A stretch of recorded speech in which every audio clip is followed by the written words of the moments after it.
All right, so welcome back, Helene, to the Zoom room. After letting go Zoom room for another live session, we'll dive straight into our teaching today. It's an email and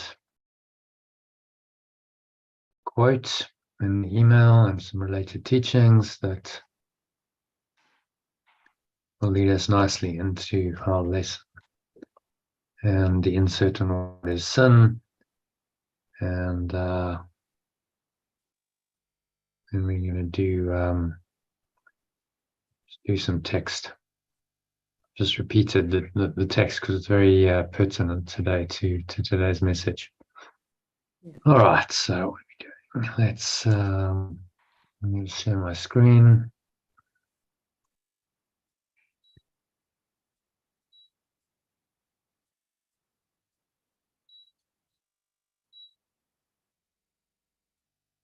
Hello.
Okay, sorry, that was a person, it was a dog wagging its tail.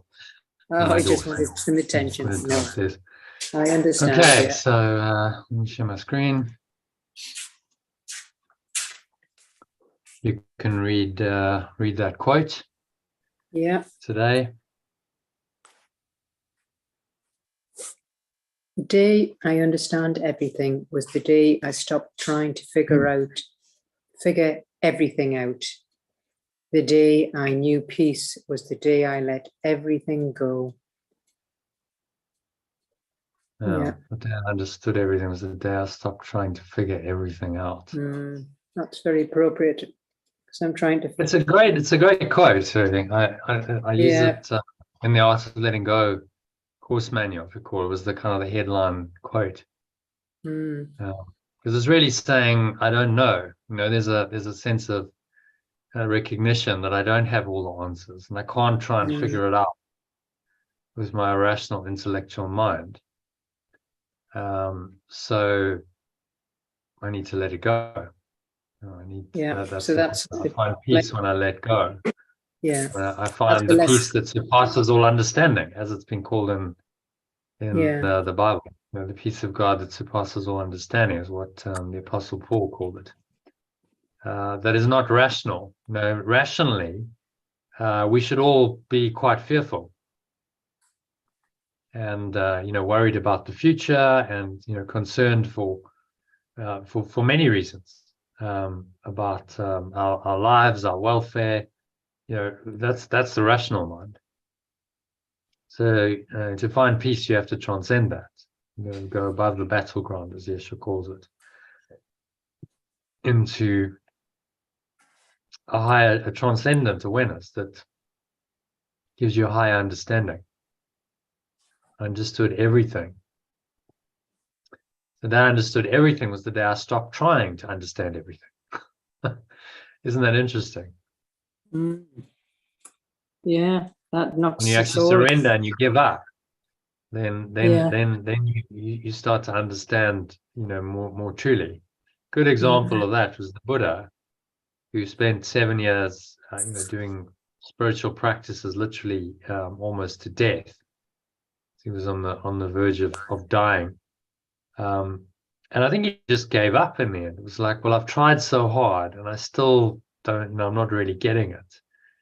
And then he kind of just let go and gave up. and when maybe I've just got to stop trying to figure it out and stop trying so hard to attain this thing called enlightenment. And when he did that, there was a a release, and he attained it because he let go. And then he went, oh, now I get it. Now my understanding is at a high level. I understand now. But I couldn't understand from within that, stressing, straining, striving program of the ego blocks your understanding. You don't understand. You're in the ego's domain then. So this quote states the relationship between letting go of our own understanding of life and peace of mind very clearly, saying, well, in order to find peace, you must let go of your current understanding of the world. If it's not making you peaceful, if you're very peaceful and happy, then your understanding is correct. Peace is really it's like the canary in the gold mine. The story of the canaries, they would take them down in days gone by before they had, instruments to measure these things. And the canaries were more sensitive to carbon monoxide, which you can't smell. It's a gas that, you can't smell, and suddenly, you're in a carbon monoxide pocket, and you just black out, and then you die. So they would have these canaries who they'd take down into the mines, and if the canary, went, then they knew the carbon monoxide levels were high, and so they had to get out quickly. So peace is the same thing. It's like, well, am I at peace, or is my peace disturbed?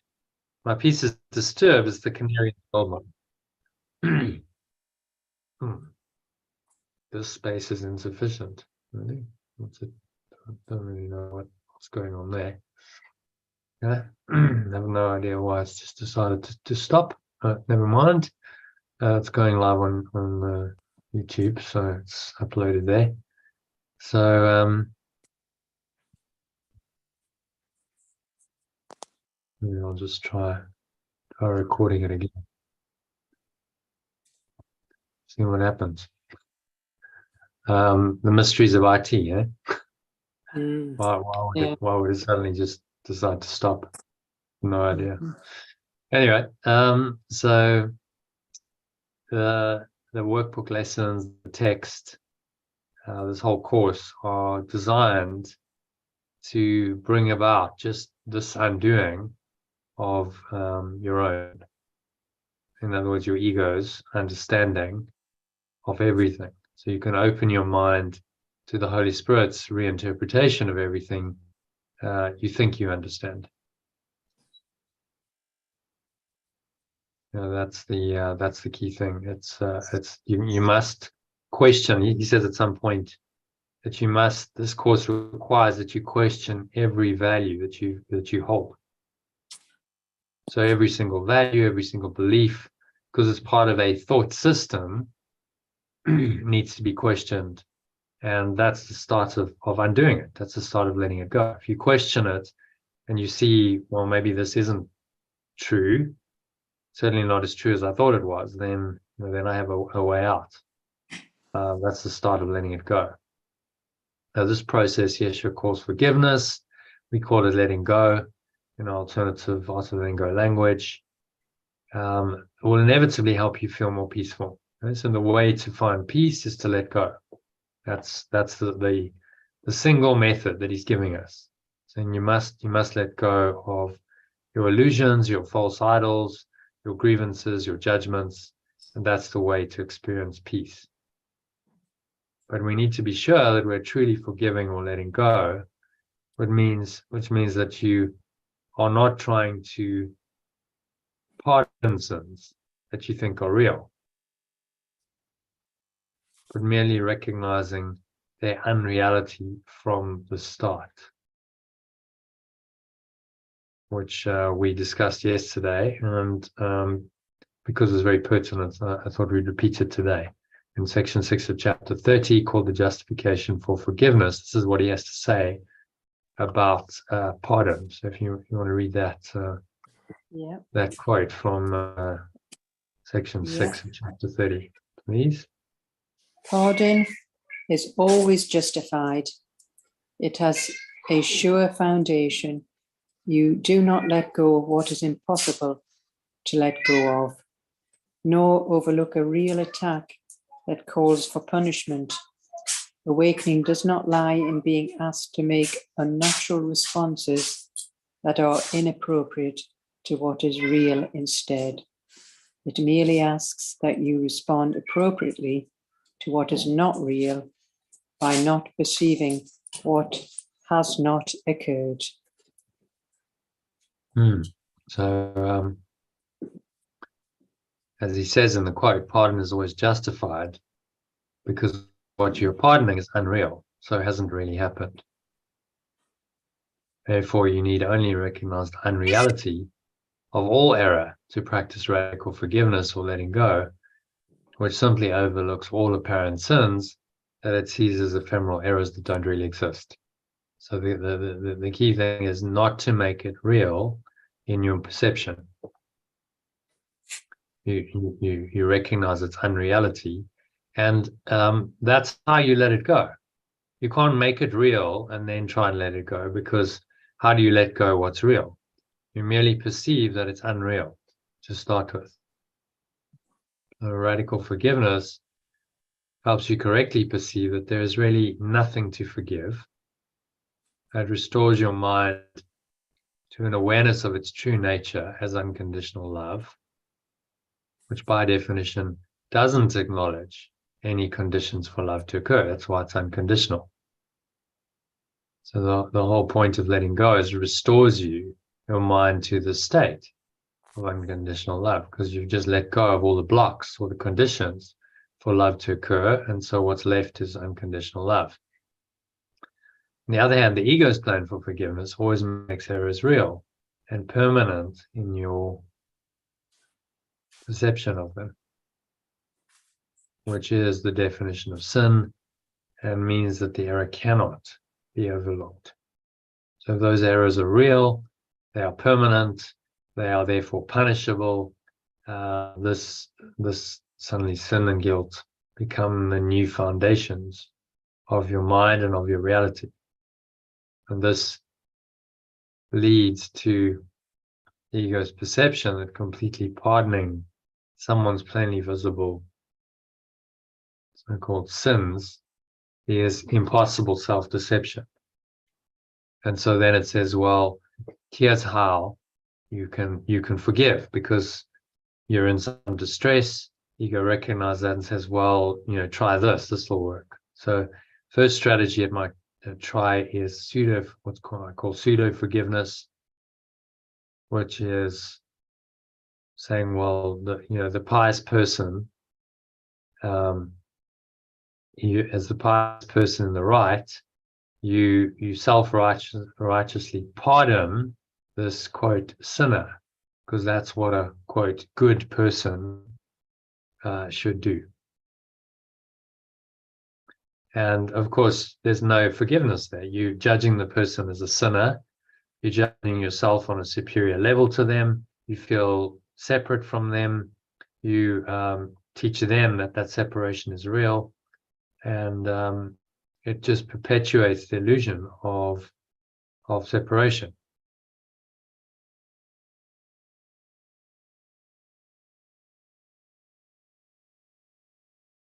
Yeah, so and the second one is compassionate forgiveness, which is trying to understand the person did the best they could given their state of consciousness at the time, and try hard not to judge them for their mistake.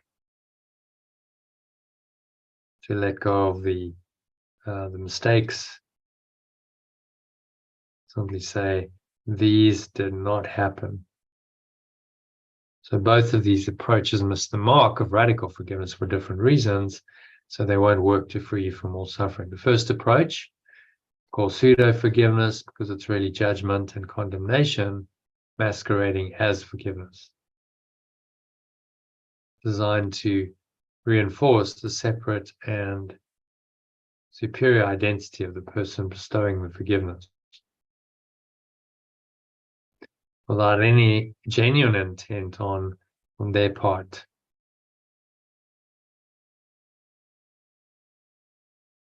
to let go of the judgment and condemnation. So it's not really forgiveness at all. It always entails the letting go of the negative thought and emotion in the mind of the person forgiving. But it's judgmental condemnation in thin disguise. So healing is always an inside job. It's never about forgiving someone else. It's about letting go of our own negative thoughts and emotions. That's the key. So because healing happens through the unification of seemingly separate minds, pseudo-forgiveness can't ever heal anyone, but rather reinforces the ego's separate identity in the minds of both the person pseudo-forgiving and the person on whom this pseudo-forgiveness is bestowed, as the imagined superiority of the person who's pseudo-forgiving over the quote sinner will be strengthened in their mind, while the so-called sinner will sense that they're already being condemned by the other person and will usually react angrily to the pseudo-forgiving purpose in a defensive, angry, sometimes fearful way, which strengthens their false self-concept. Well, I'm separate from you, therefore, I get angry, I get fearful, and so do you. So it just perpetuates the illusion of separation. So you can see pretty clearly that pseudo-forgiveness is false. It's never going to work to free anyone's mind from sin and guilt. But you may not be so convinced about the second type of forgiveness the ego engages in, which I call compassionate forgiveness. And you might say, well, what's wrong with compassion? Surely that's a good quality. Compassion is a quality that a lot of Buddhist teachings talk about, loving kindness, compassion. So surely this is a, quote, spiritual quality and one I should be trying to cultivate. So this is where the ego, which remember is just your belief in separation,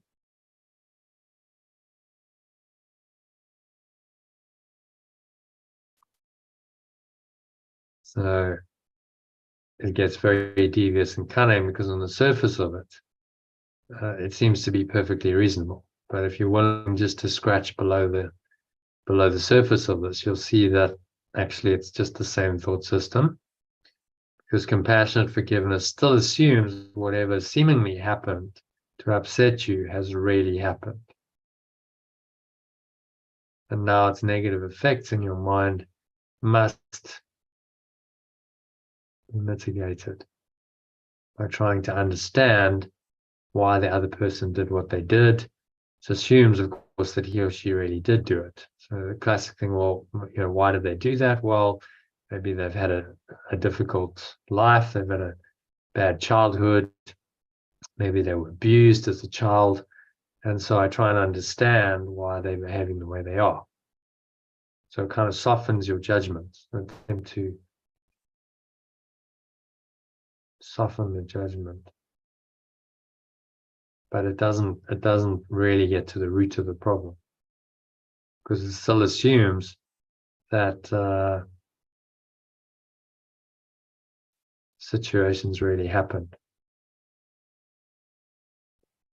So it assumes that the person really did it, whoever you have a grievance against makes a situation and the characters participating in it real to the compassionate forgiver.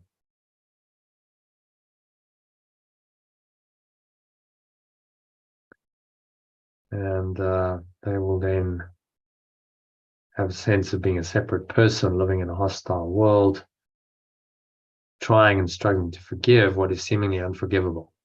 So once you've made it real, how do you let it go? So even though the compassion forgiver is trying to lessen the negative impact of the seeming offense in their mind, which is a step in the right direction,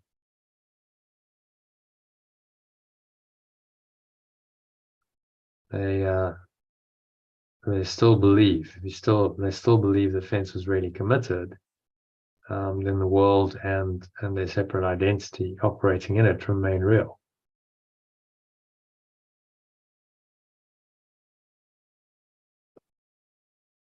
So compassion forgiveness is really a halfway house between the pseudo-forgiveness and the true or radical forgiveness that Yeshua teaches in A Course in Miracles, which he summarizes beautifully in today's quote. It's a good starting point, but it won't take you all the way home, just to the transcendent dimension of reality that Yeshua calls Kingdom of Heaven.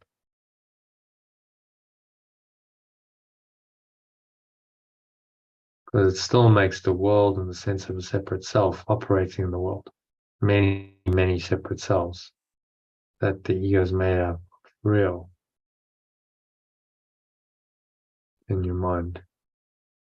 Whereas radical forgiveness gets to the very root of the problem. Radix in Latin means root. So radical means to get to the root, which is, should be obvious that it's the only way of really solving problems. If you don't get to the root cause and correct it, then you remain in the error.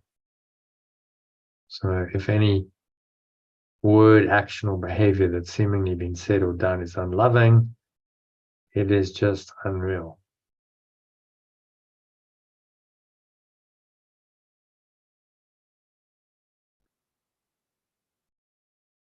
So only radical forgiveness with the help of the Holy Spirit, which is just a remembrance of perfect unconditional love, will return your mind to a state of unconditional love. You realize that you and everyone and everything else are the same.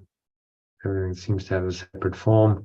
It's really one and the same, pure formless awareness of perfect love, we call it. So that brings us to our session, which we're currently in. Talked about the 3 levels of forgiveness. Are those clear, Elaine? Any questions on those? Yeah, those very clear. Very clear.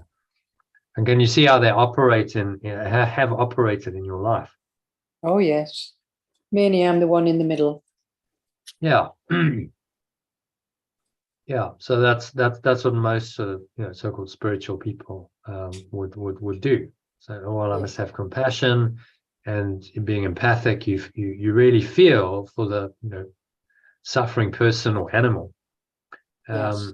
And of course it makes it real in your mind. True. Yeah. And then the problem is, how do you let go of what's real in your mind? Yeah. This is the problem he's highlighting. So yeah, he says in today's section of the text, that you can't, pardon doesn't work when you try and pardon illusions. It's a pardon is really, forgiveness is really letting go entirely of your belief in the reality of what seems to be happening. Yeah. And that goes to the very core, the very root of the whole problem. It's not just specific to that situation, but if you let go of anything on the level of form and you deny its reality, what you're doing is you're denying the reality of all form, and you're returning back to your true awareness.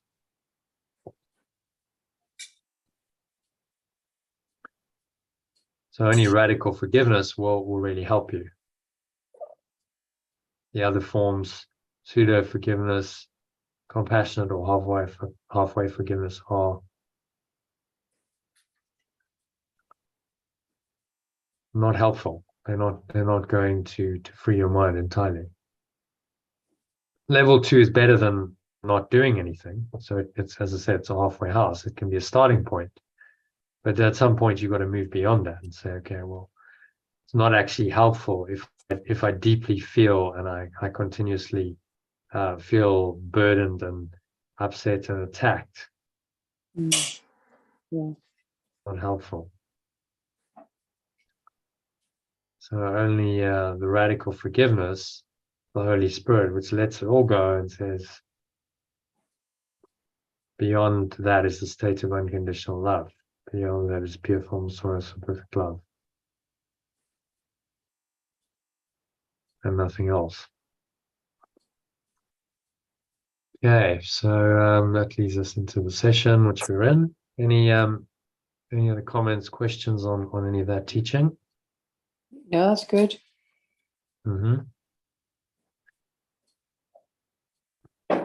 Okay, so that leads us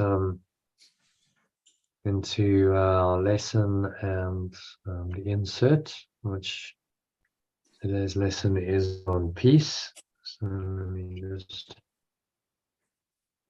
go on this. Okay, so let's look at lesson 255. You can read that.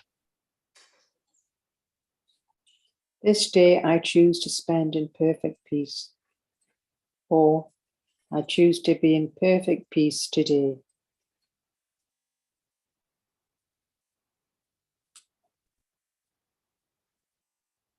Choose to be in perfect peace today. So what does that feel like when you say that? Feels peaceful? It does, doesn't it? The words point you to the state that they describe. Yeah.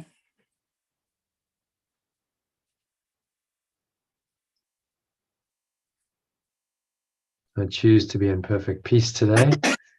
And then if you want to read the first paragraph in the original, the alternative sentence by sentence, please. It does not seem to me that I can choose to have but peace today. It does not seem to me that I can choose to have only peace today. And yet my God assures me that his Son is like himself. And yet pure formless awareness of perfect love assures me that its extension is like itself. Let me this day have faith in him who says, I am God's Son. I have faith today in my remembrance of perfect love, which tells me I am perfect love's extension. And let the peace I choose be mine today, bear witness to the truth of what he says. And let the peace I choose to be mine today, bear witness to the truth of what he says. God's Son can have no cares and must remain forever in the peace of heaven. Perfect love's extension can have no cares and must remain forever in the peace of pure formless awareness. In his name, I give today to finding what my Father wills for me, accepting it as mine and giving it all to my Father's sons along with me. In its identity, I dedicate today to finding what my source wills for me, accepting it as mine and giving it all my source's extensions along with myself. Yeah. So what's he saying in this one? Well, it doesn't seem to us that we can choose to have peace today, but yet pure formless awareness of perfect love assures us that we can. And this is where we have to give it all to our source and extensions and along with myself. So we let this peace, we choose to have this peace. Yeah. We choose. Yeah, I choose peace. Yeah. Ken Wapnick, the famous course teacher, he said there's only two lessons you really need to know. He said the first one is lesson 5. I'm never upset for the reason I think. And the second one is, I think it's lesson 34. I can see peace instead of this. Yeah. And those, those two help you correct anything. Yeah, I'm never upset for a reason, I think. And instead of my upset, I can choose peace right now.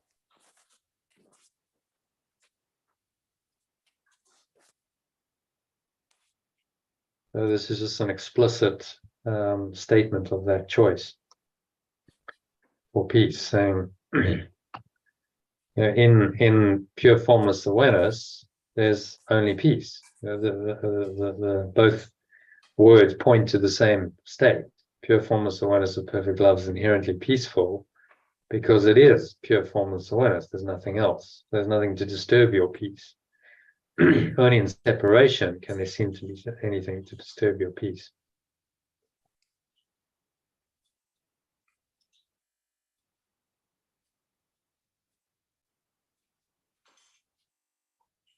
Okay, any other thoughts, comments, or questions on that one? That's clear. These lessons are not, they're not, really going to the metaphysics anymore, are they? They're just pointing you into the state. Have you noticed the emphasis has changed in the second part of the workbook since we started lesson 221?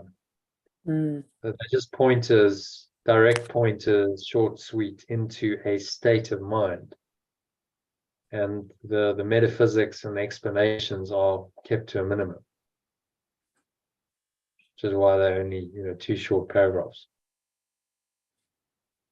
One of which is prayer, which is designed to be contemplated and reflected on.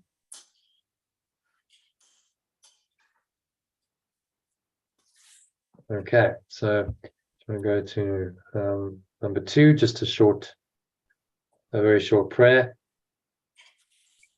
And so, my Father, sorry, should I just do the alternative or both? Yeah, just do both. Well, since we did it for the first one. Yeah. And so, my Father, would I pass this day with you. Your Son has not forgotten you.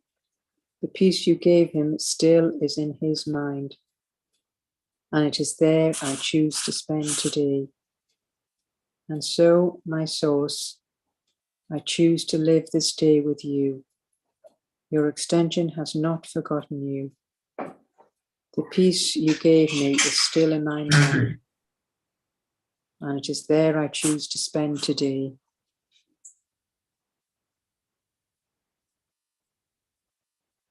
Yeah. What I like about this lesson is it's a choice. He's emphasizing that peace is a choice. You choose. It's not, oh, well, when things settle down. Some people say, well, I'm struggling a bit, but I'm just kind of waiting for things to settle down a bit. And I'm waiting for something to change externally. Yeah. And of course, that's delusional because it never does. It's an inside job. Of course, things are going to change externally, but if you don't change the way you perceive them, your peace will continuously be disturbed. Never ends. Yeah, there's always something. Yeah, or something. So you have to change the way you perceive everything, and that comes down to the simple choice, a decision for peace.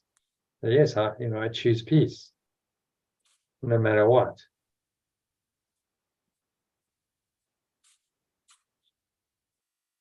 I choose peace. And really, that's all we ever have to do. No matter what the upset or the disturbance is, okay, but I still have a choice to let it go and to experience peace in this moment. And that's what this entire course is about, helping you to make that choice for peace, to let go of what's disturbing your peace and make the choice for peace.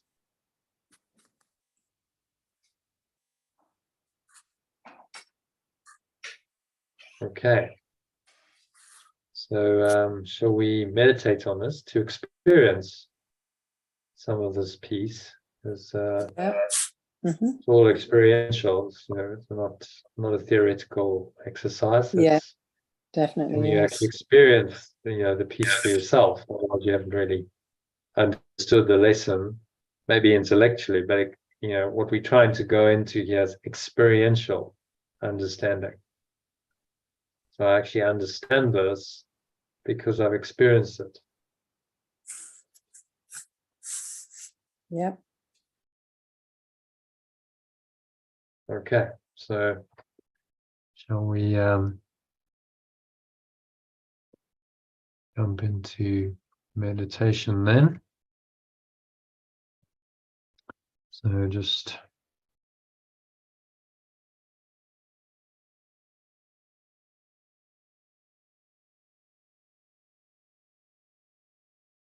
making yourself comfortable in your favorite meditation posture.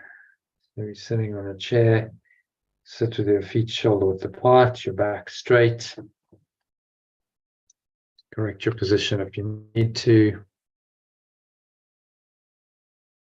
Shoulders back, close your eyes. Your hands cupped in your lap or palms facing upwards on each thigh.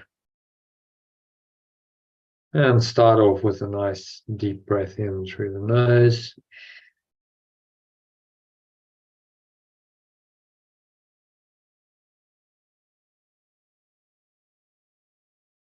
Nice maximal inhale breath. Squeeze the sphincter muscle to lock the energy in.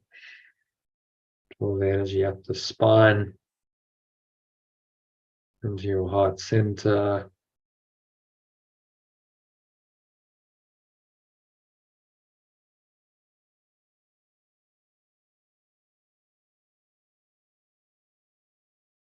All the way up into the crown of your head. Pausing at the top of the inhale.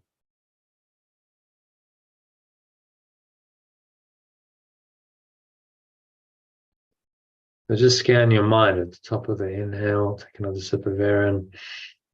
Maximal inhale breath to fill the lungs completely, then hold the breath. And just observe any thoughts, emotions, and related body sensations that are in any way disturbing your peace.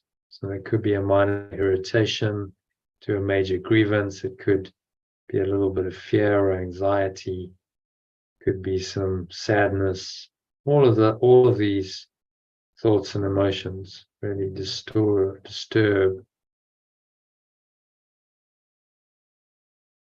your inner peace. So be aware of them. As you breathe in again to top yourself up, imagine you breathing in the very essence of peace. It's peaceful awareness.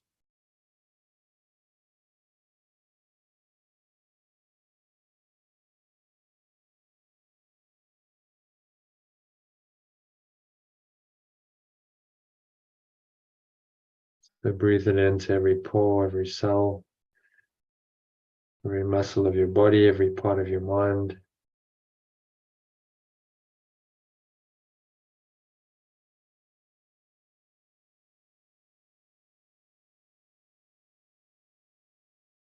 Observe anything there that's not helpful, that's disturbing your peace, and remind yourself that I choose to be in perfect peace. Today, in the situation, in every situation. So I choose to be in perfect peace. When you exhale,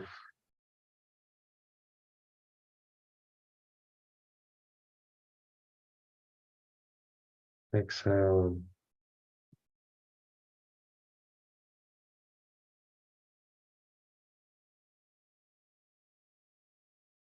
So then you just exhale and blow out anything that is not peaceful, any thoughts, any emotions. Imagine they're leaving you like dark smoke or black cloud.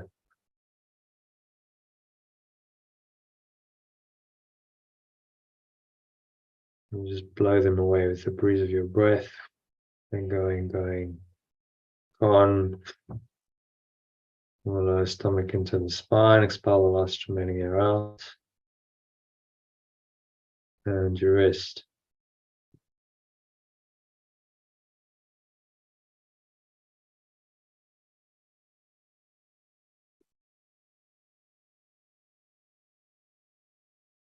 Rest in the deep peace, the pure formless awareness, perfect love.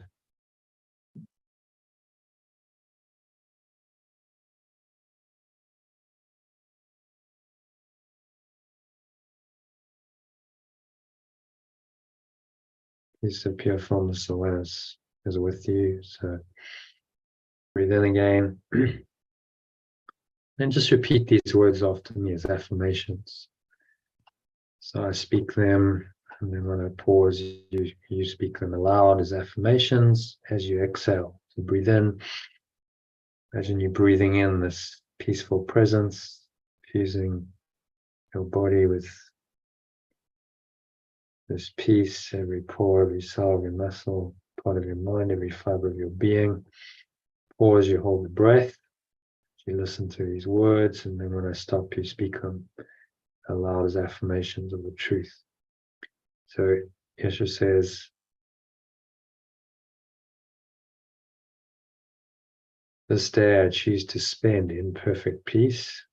Alternatively, say, I choose to be in perfect peace today. Say that, repeat those words.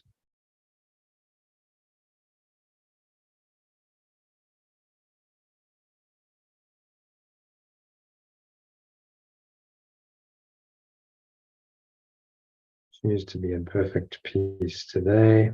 So it does not seem to me that I can choose to have only peace today. Exhale as you speak those words.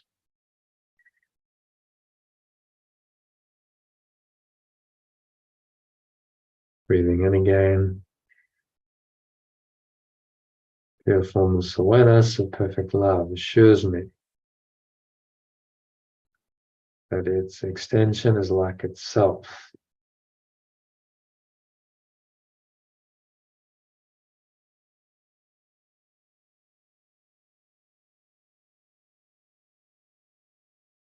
Exhale as you repeat those words. Breathing in again.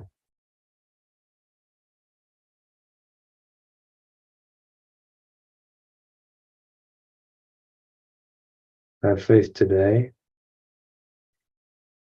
in the remembrance of perfect love,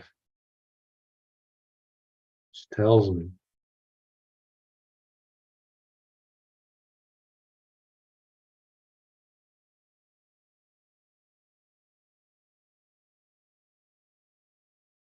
I am perfect love's extension.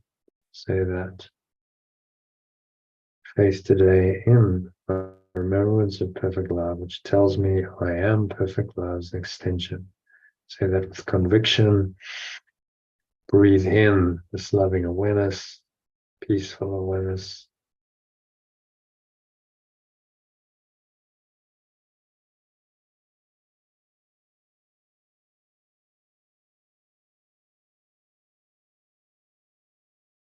Breathing in again. And I let the peace I choose to be mine today bear witness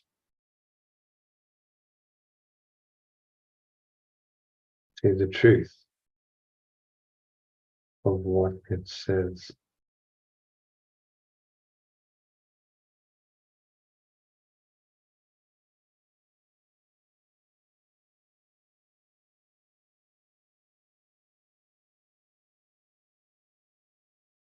Let the peace I choose to be mine today bear witness to the truth of what it says. So experience the peace, breathe that peace into your mind, into your body.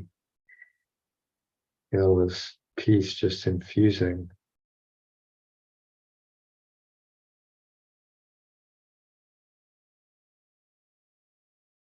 Infusing you with this peaceful presence. Breathing in again.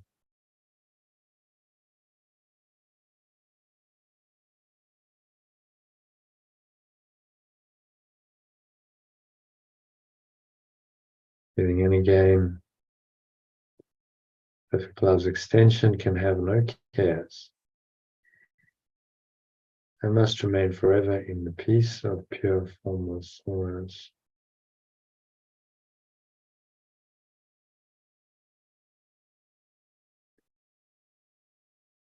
Feeling in again.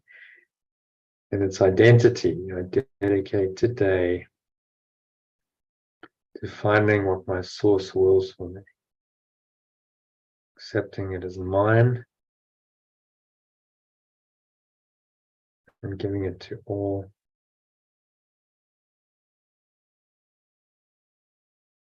my source's extensions,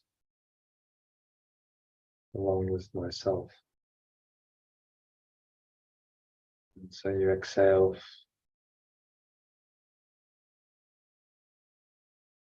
just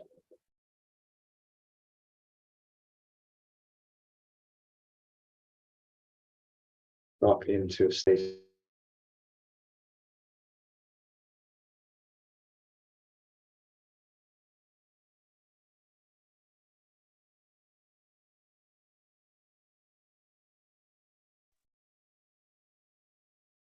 So now we enter the prayer, breathe in again. So you're addressing your own true self, your own true awareness as your source. You say, and so my source. So you breathe in. I choose to love this day with you.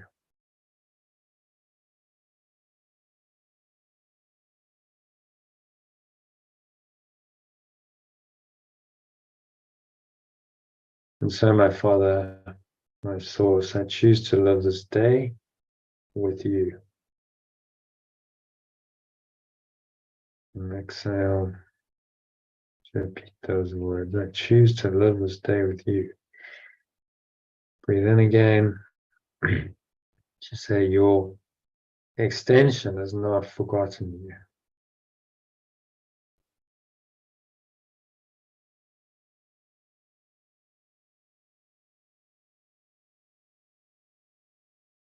Breathe in again. The peace you gave me is still in my mind. And breathe it in.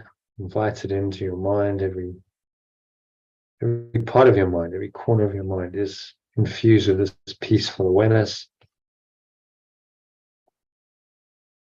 The peace you gave him, you gave me, still in my mind, and it is there I choose to spend today.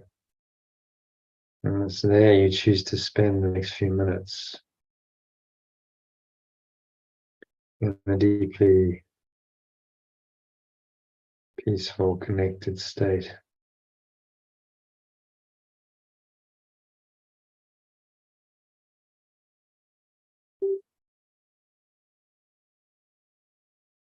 And there's nowhere else to go, nothing else to do,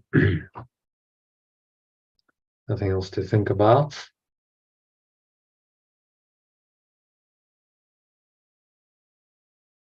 You just breathe in and out through your nose, relax, be still.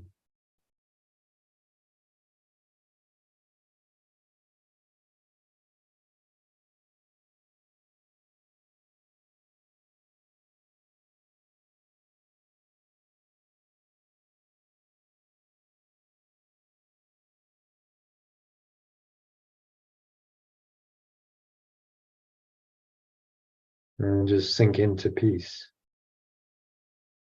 Let the peace just envelop you, the breath, you observe the breath going into your nostrils and out of your nostrils. Observe the breath flowing in and flowing out.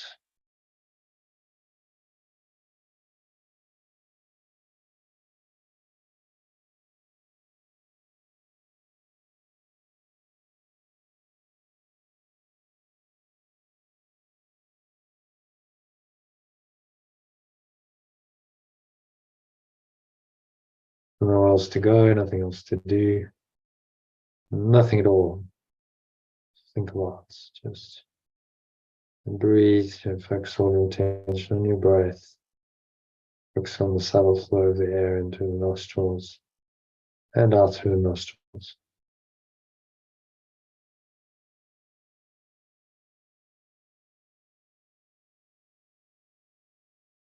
and sink in, just enjoy the peace.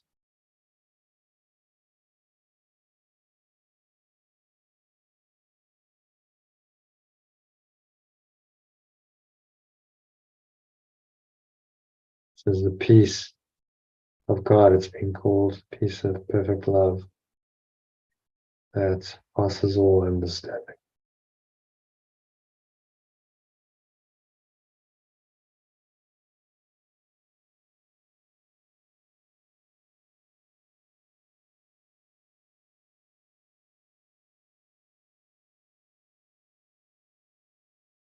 Downward and inwards, sink inwards to the peace of God. It's been called peace of perfect love in our translated language that surpasses all understanding.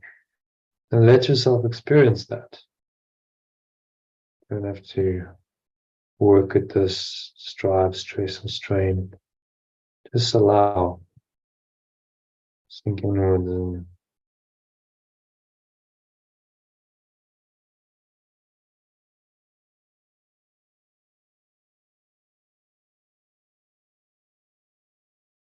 nowhere else to go, nothing else to do for the next couple of minutes. You just breathe, observe the breath, relax, be still, and enjoy the deep peace of perfect love.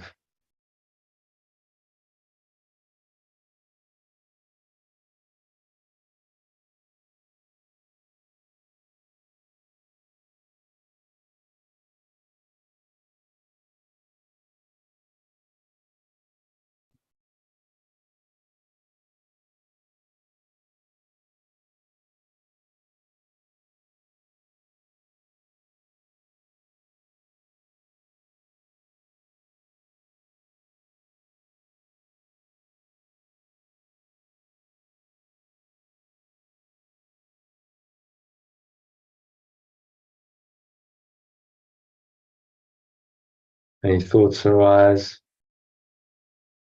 pull you back into worldly concerns, disturb your peace in any way. Just observe those thoughts, those emotions, breathe into them, remind yourself that today I choose to spend in perfect peace, choose to be in perfect peace right now. Perfect peace is my inheritance, my natural state.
And so just coming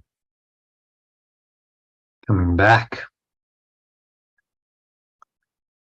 from this deep connected state into an awareness of the body and the breath, senses in the world. And on the count of 3, you're going to open your eyes. So 1, just breathing in, noticing how the stomach rises and the chest rises.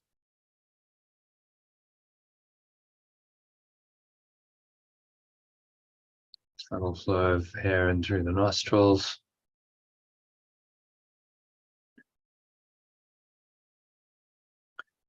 Pausing at the top of the inhale. Just once again, scan your mind, so noticing any thoughts, emotions, body sensations going on.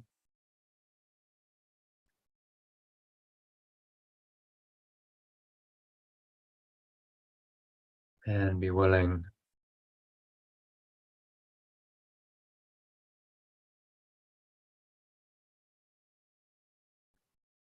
just to let it go.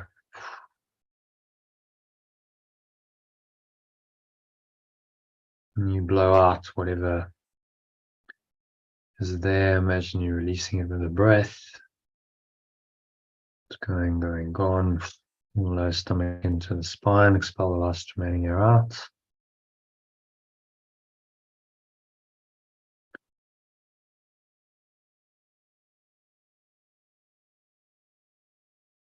And you just rest in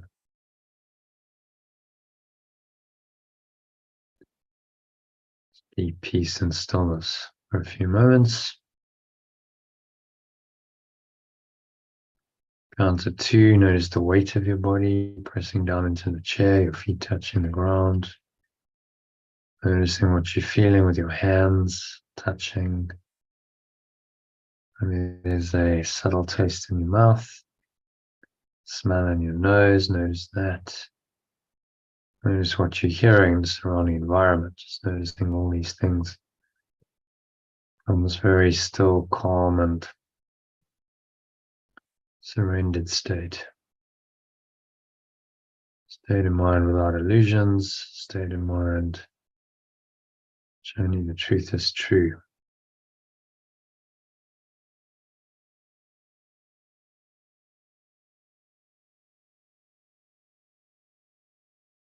Anchor the state in this, notice the deep peace that you have that's in your mind, and set the intention to stay in this peaceful state for the rest of the session and the evening. So it is said and so it is done. Now on the count of 3, you open your eyes. So just take a moment to look around, observing various objects in the room around you. Without attachment, in this deeply peaceful state, notice that that peace is in everything. It underlies everything. The Course Lessons is God goes with me wherever I go because God is in my mind. So this peaceful presence, this awareness is in your mind, and so it's in everything you perceive. It goes with you wherever you go. It has to be because it's in your own mind. So notice that as you notice any object just randomly selected, there's a lot of peace there.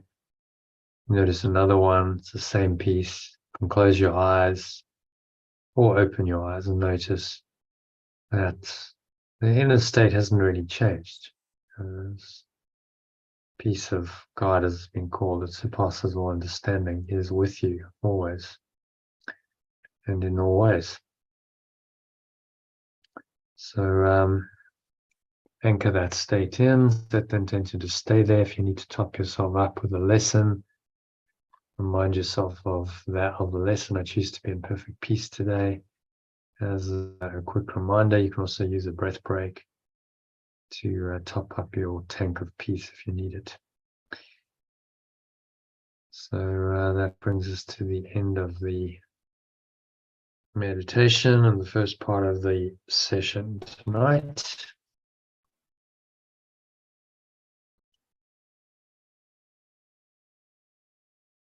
Okay, so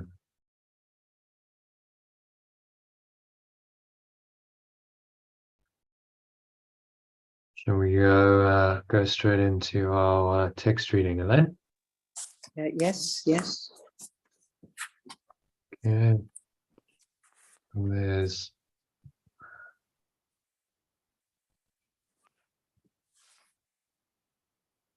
today's text reading. I've repeated yesterday's because it's very pertinent to this whole discussion on forgiveness and what is forgiveness. He talks about that some detail in this section. Okay, so yeah, I did it yesterday with John, doing it today with you, so you didn't really miss it at all. Let's do it again. So this one is called the Justification for Forgiveness, section 6 of chapter 30. If you read it in the alternative, I've already done one pass of this, so it should be all right. We've pretty much altered it. Anger is never justified. Attack has no foundation. It is here my escape from fear begins and will be completed. Here is the real world, given in exchange for dreams of terror. For it is on this letting go, rests, and is only natural. I am not asked to offer pardon where attack seems to be due and would be justified, for that would mean that I let go of sin by overlooking what is really there. This is not pardon, for it would assume that by responding in a way which is not justified, my letting go will become the answer to attack that has been made. Therefore, pardon by being granted where it is not due is inappropriate.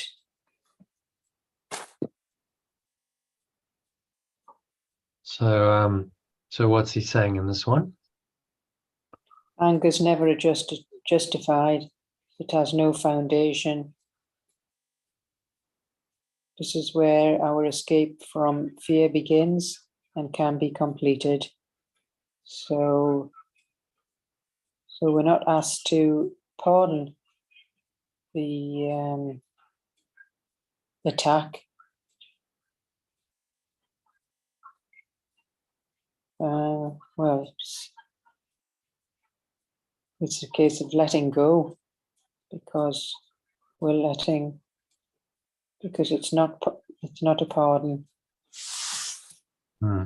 because we're making it real. Offer pardon where attack seems to be due and would be justified.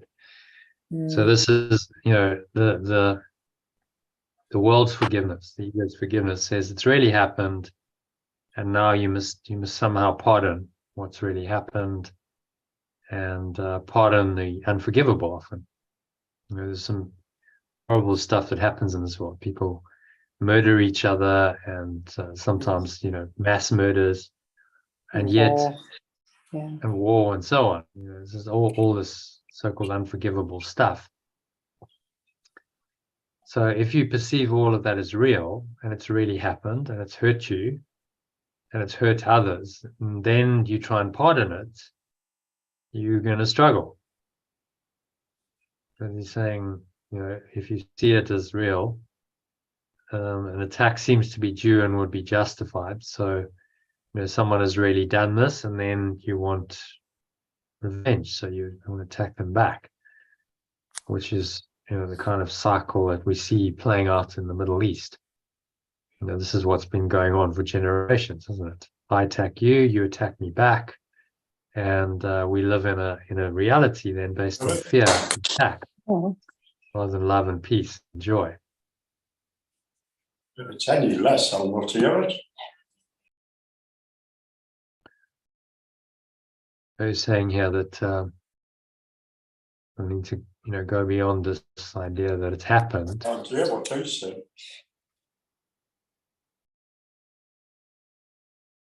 And be willing to just let go. I would assume that by responding in a way, pardon, my pardon, let's change that to pardon, my pardon, will become the answer to attack that has been made. Or pardon by being granted where it is not due is inappropriate. So then we have this struggle to let it go. So, well, how can I pardon this? The attack's already happened. This is really awful, and now I'm supposed to pardon it. How am I supposed to do that? And so the only way is to change your perception fundamentally of what seems to have occurred, which he goes on to explain in the rest of the section. Okay, so happy to move on to number 2, Elaine.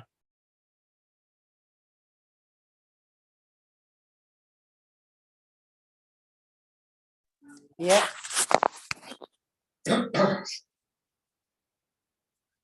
Shall I go in the alternative? Yeah, that's fine. The only thing that's going to change is salvation becomes awakening and forgiveness becomes letting go.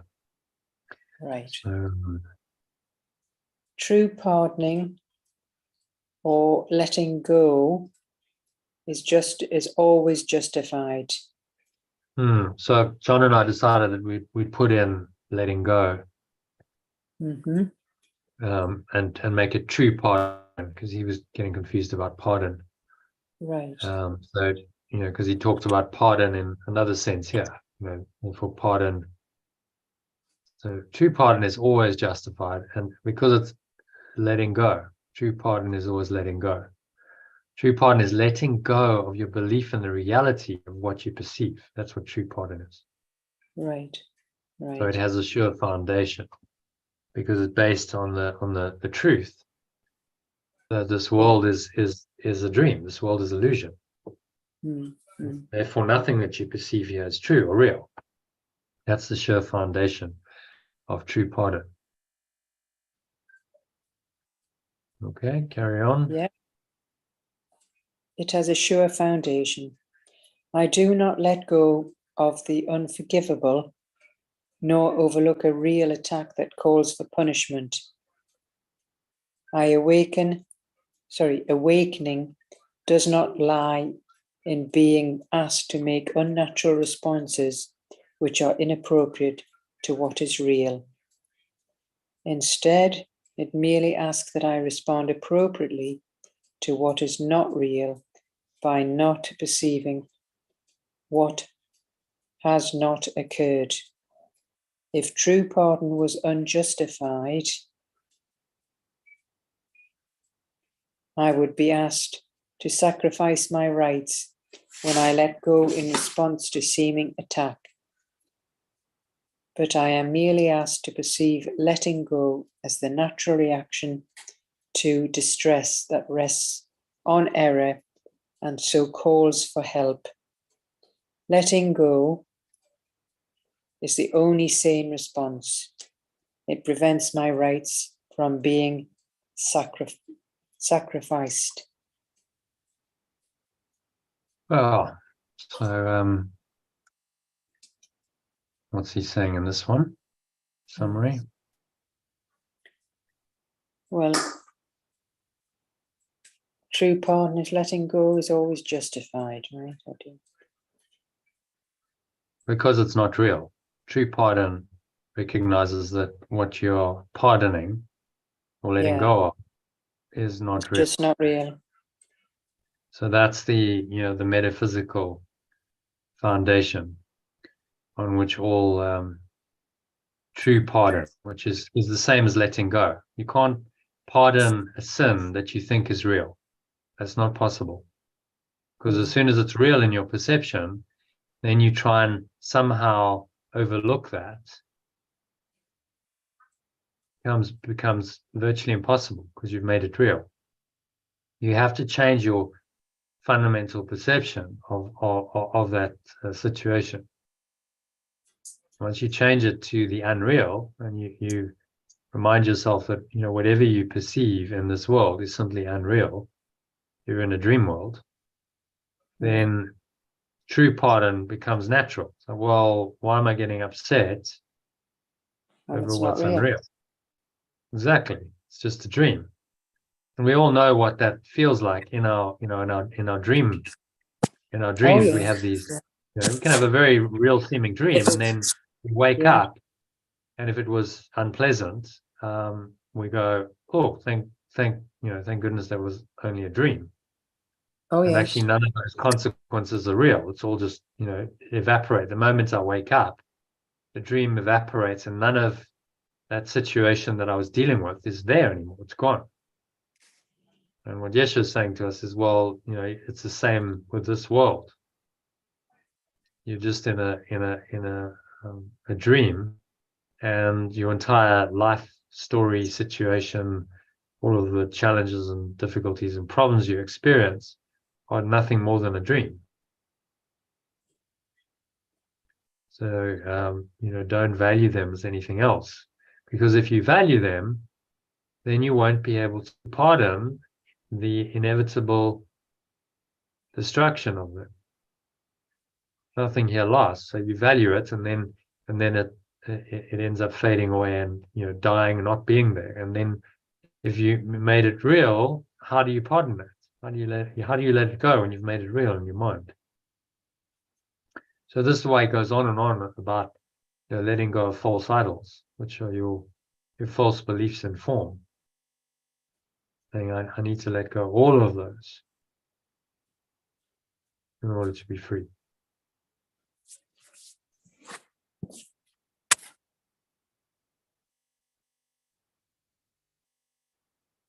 Okay. Any other thoughts on number 2? Should we move on? Yeah. To number 3.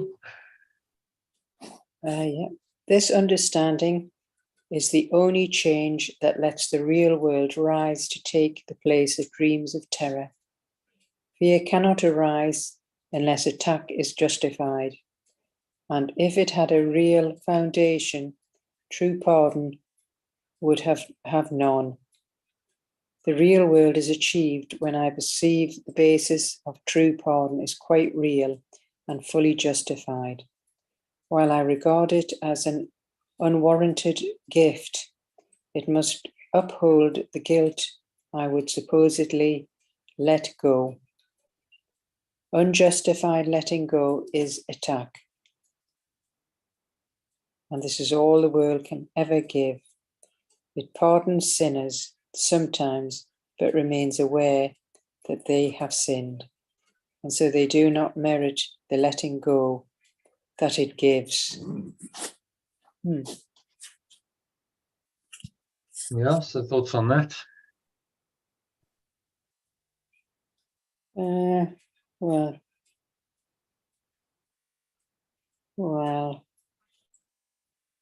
we're making the world real to take the place of dreams of terror, right? Fear cannot arise unless attack is justified, but it can't be justified because it's not real. So true pardon would have none. So the real world is achieved when we see that the true pardon is quite real and fully justified. So true pardon is when we see that they're not sinners, it's just not real. That's true pardon. Yeah, exactly. That's radical forgiveness, or true pardon, whatever you want to call it. Yeah. Which goes to the very heart of the problem and the reality of it, or not. This is the only way of getting out of the a dream, is to recognize the unreality of it. So true pardon or forgiveness is the recognition of the unreality of the dream, which will ultimately free you from the dream. And as you practice it, you practice forgiveness, you practice that understanding, don't you? That understanding increases. The more you let things go and say, well, this isn't real, the more you start to accept that truth. Yes, none of it's real, it's just a dream world. But it's going to be harder to let go of the so-called good things that we like here. That's going to be more harder to let go of, isn't it, really? Yeah, well, this is why he talks about idolatry. He says your idols are valueless and they're meaningless, and they will enslave you into this dream because you think these things are valuable. And because you value them, therefore you make the world real. You make yourself as a separate self real. You make the world real. You make the whole reality real, because this is where you get to experience your idols.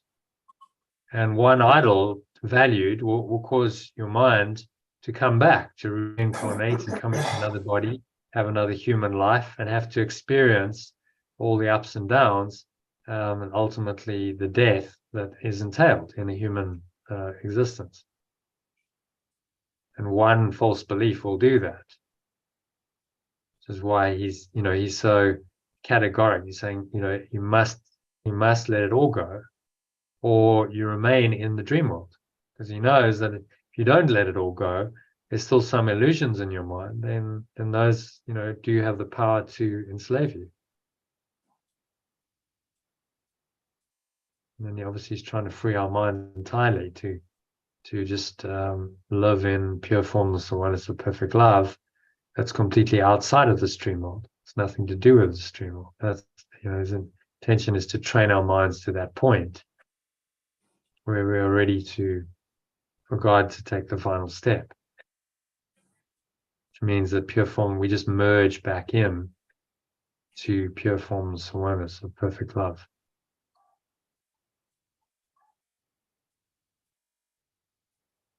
Okay, so any other thoughts? Can you see he's actually laying it out for us, the differences in the kinds of forgiveness. What he's talking about here is pseudo forgiveness. Pardon sinners sometimes, which remains aware that they've sinned.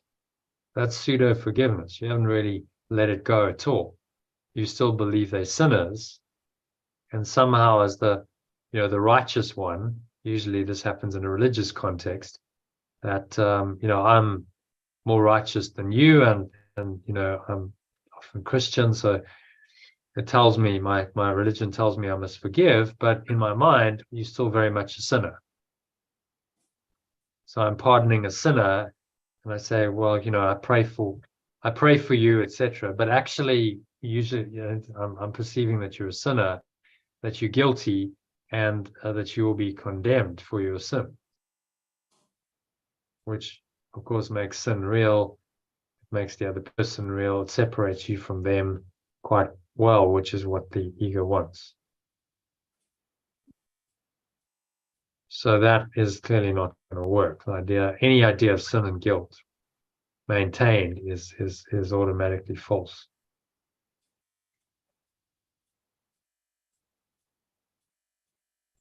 All right, so I'm going to move to number 4. Mm-hmm.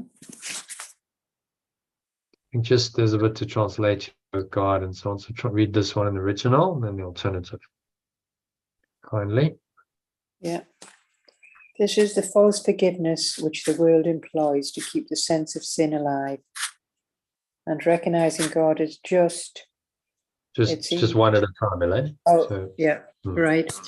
This is the false letting go which the world employs to keep the sense of sin alive.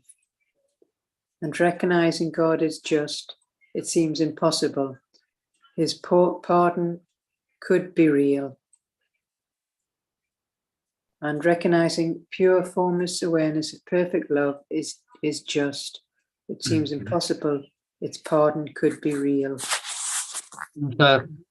just to speak to that, you'll notice that if someone is sort of formally religious and they believe in the so-called reality of sin and guilt, they tend to focus on God as a just God. This God is a judgmental, just God, not an unconditionally loving God. And so God will, God must have justice, and you will be judged. There's usually the idea of some kind of hell and damnation goes with that sinners will end up in hell, and that's somehow just, and they, because they're condemned by a just God. And the unrighteous, cannot go into heaven, so they must go to hell. And so these, the very confused thought system, confused separative thought system arises that seems to make God into some kind of judgmental figure. And you can see how it's all tied up with the idea of sin and guilt is real, and the illusion is real. Whereas when you say the illusion isn't real, then you start to undo that whole construct, go the other way.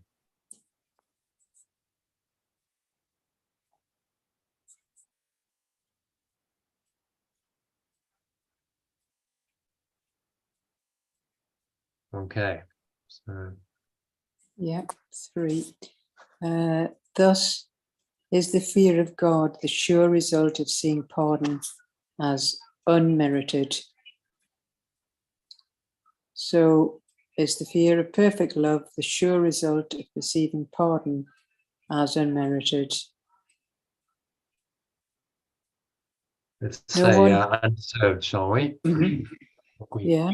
change that. We didn't change it. Undeserved.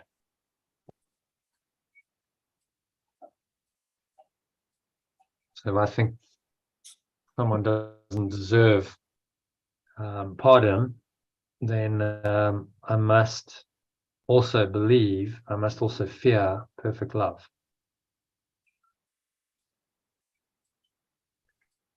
Because I'll believe that there's some kind of punishment for my parents' sins. Remember, sin and guilt demand punishment. So fear is inherent in sin and guilt. Let's just have a look at that quickly. Where are we? There we go. Sent into hell. So you see the sin and the guilt, which underpin the individual identity, must lead to fear. False expectation of punishment appearing to be real. And that's fear. So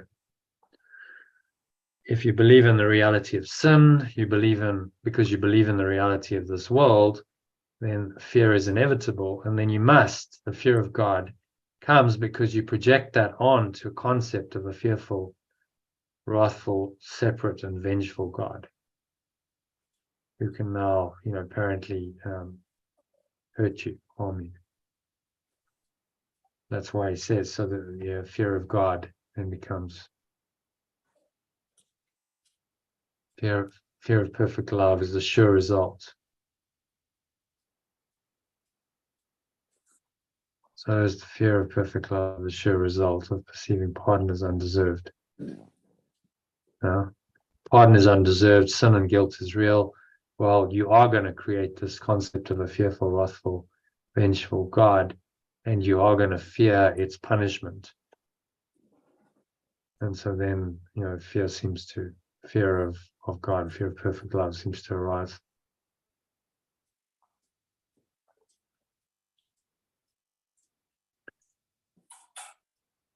Okay. Carry on.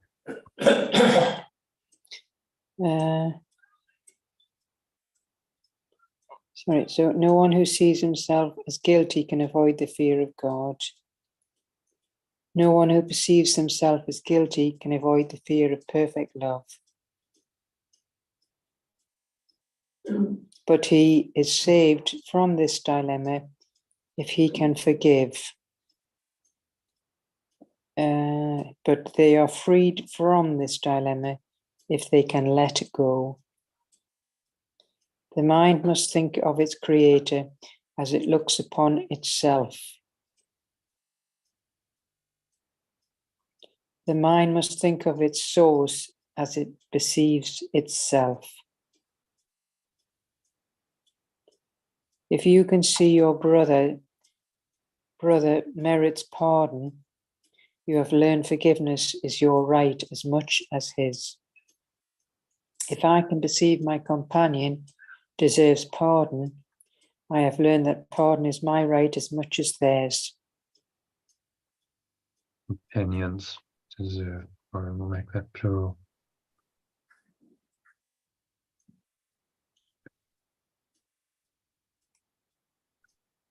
Yeah, carry on. And nor will you think that God intends for you a fearful judgment that your brother does not merit. Nor will I think that the pure formless awareness of perfect love intends a fearful judgment for me that my companions do not deserve. For it is the truth that you can merit neither more nor less than he. For my realization that I deserve neither more nor less than my companion is the truth.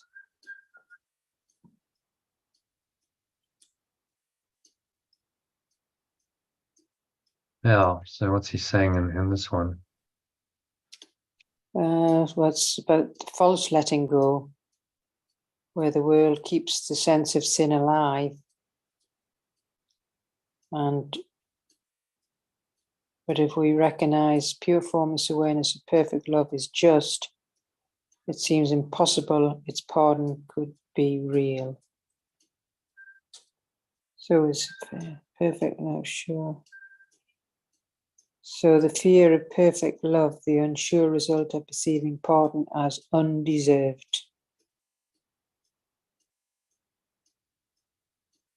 So no one who perceives themselves as guilty can avoid the fear of perfect love. But they're freed of this dilemma once they let go. So the mind must think of its source as it perceives itself. Yeah. So if I can perceive my companions deserve pardon, so I learn that pardon is my right as much as theirs.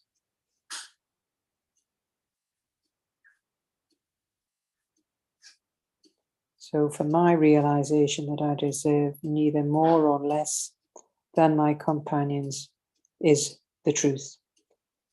So, yeah, it's a lot to think about there, but really it's all a case of letting go and not seeing it as real and about this pardon stuff.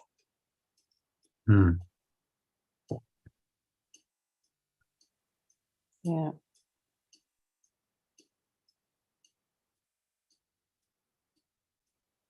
Yeah, it's about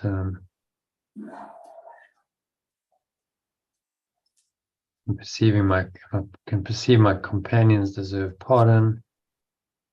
I've learned that pardon is my right as much as theirs. You know? So as I treat them, so I treat myself. I condemn them, then I'm believing that I'm condemned. Yeah. Yeah.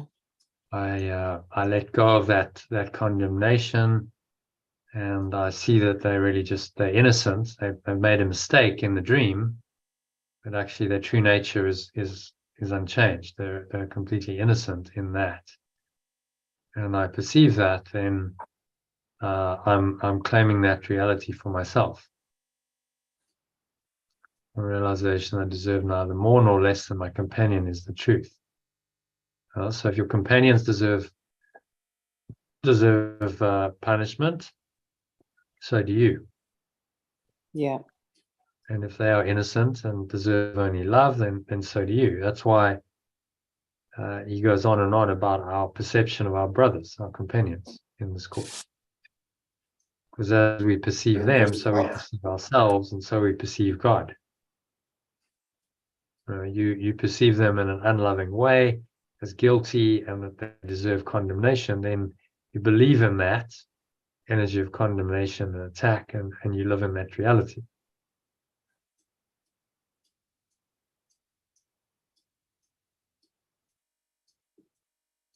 Isn't really very happy. So over and over, he emphasizes not just about loving God. That's kind of easy, isn't it? Love the Lord your God with all your heart, soul, and mind. So, okay, well, it's an abstract idea, it's a concept. That's not that difficult. But to love my brothers who've apparently sinned and done things that I don't like, that's another matter entirely. You're saying if you judge them and you condemn them, then you're not loving God with all your heart, soul, and mind, because your mind is split. Now you have energies of judgments and condemnation and attack going on.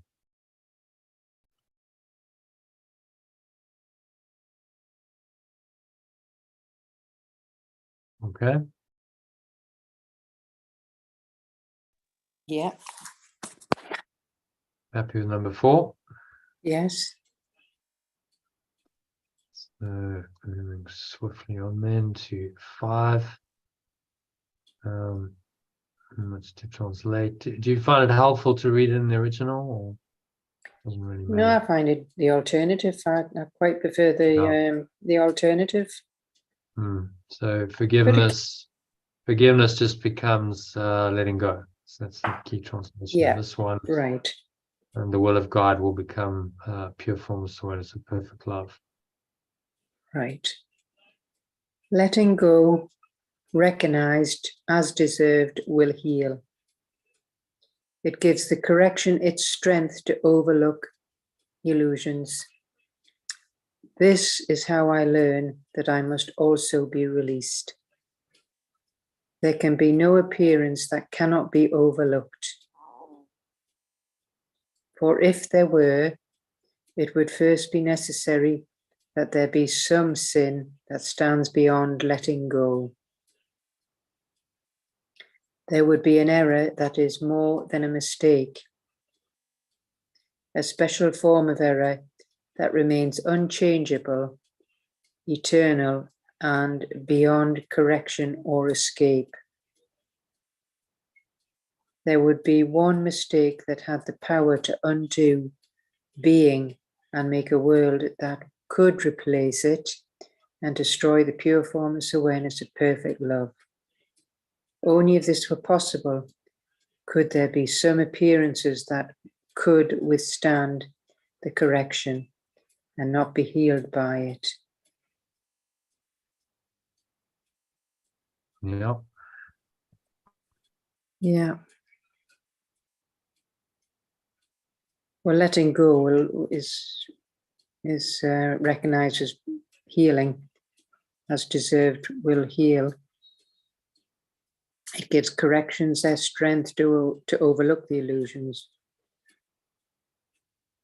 So this is how we can be released. So there can be no appearances that cannot be overlooked. But we cannot have a hierarchy of sins. They're all the same. So they need to go beyond. No, the letting go has to go beyond all of them. Yeah. So then, as an illusion is an illusion is an illusion. So it doesn't really matter what hierarchies seem to happen in the dream world. It's all unreal. This is the Holy Spirit's one judgment. The right-minded judgment of anything, any person, any situation, any event, circumstances. This is unreal. It doesn't mean anything. Nothing I see means anything. Going back to lesson 1 of the course, because it's unreal, it doesn't mean anything. So that's the Holy Spirit's judgment of it, which frees us from all of its complications and consequences. Okay, well, it's not real.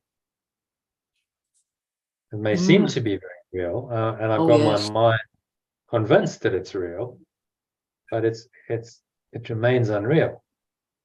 Yeah. And this practice of radical forgiveness is just about reminding ourselves of that fact over and over and over again. So then, as you practice the forgiveness, you remind yourself, and you're training your mind to accept the belief that this world is a dream, this world is unreal. As you forgive, you awaken to that knowledge. This world is unreal. And forgiveness is the practice of learning that, of gaining that understanding. So it's simple, isn't it? It's like that's how you're going to learn the world is unreal. You must practice it over and over and over again. And this forgiveness or letting go is the mechanism of practice. That's how you practice it. So it's like a positive brainwashing, but positive. I mean, I know brainwashing's got a negative association with it, but it like a positive. It's really just cleaning that brain out of everything it thought. Yeah, I mean, it's mind washing, really. You're cleaning your mind. Yeah. Of all the false beliefs, and restoring it really to its original state. Before you cluttered it up with all these false ideas, the mind was pristine. It was pure. It was pure, formless awareness of perfect love. It was completely clean, pure, innocent of all these crazy thoughts and ideas that the ego has invented. So it's to restore your mind to that original state, which will bring you back into alignment with the pure formless awareness of perfect love that is the essence of that state. The state and pure formless awareness of perfect love are one.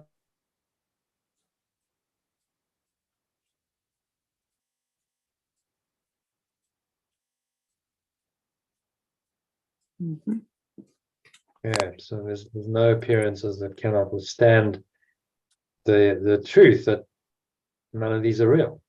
Whatever the appearance is, you go, but it's not real, because no appearances are real. Nothing in form is real. So let me not make exceptions, which is what the ego is always trying to get you to do. Oh no, that's more real than this.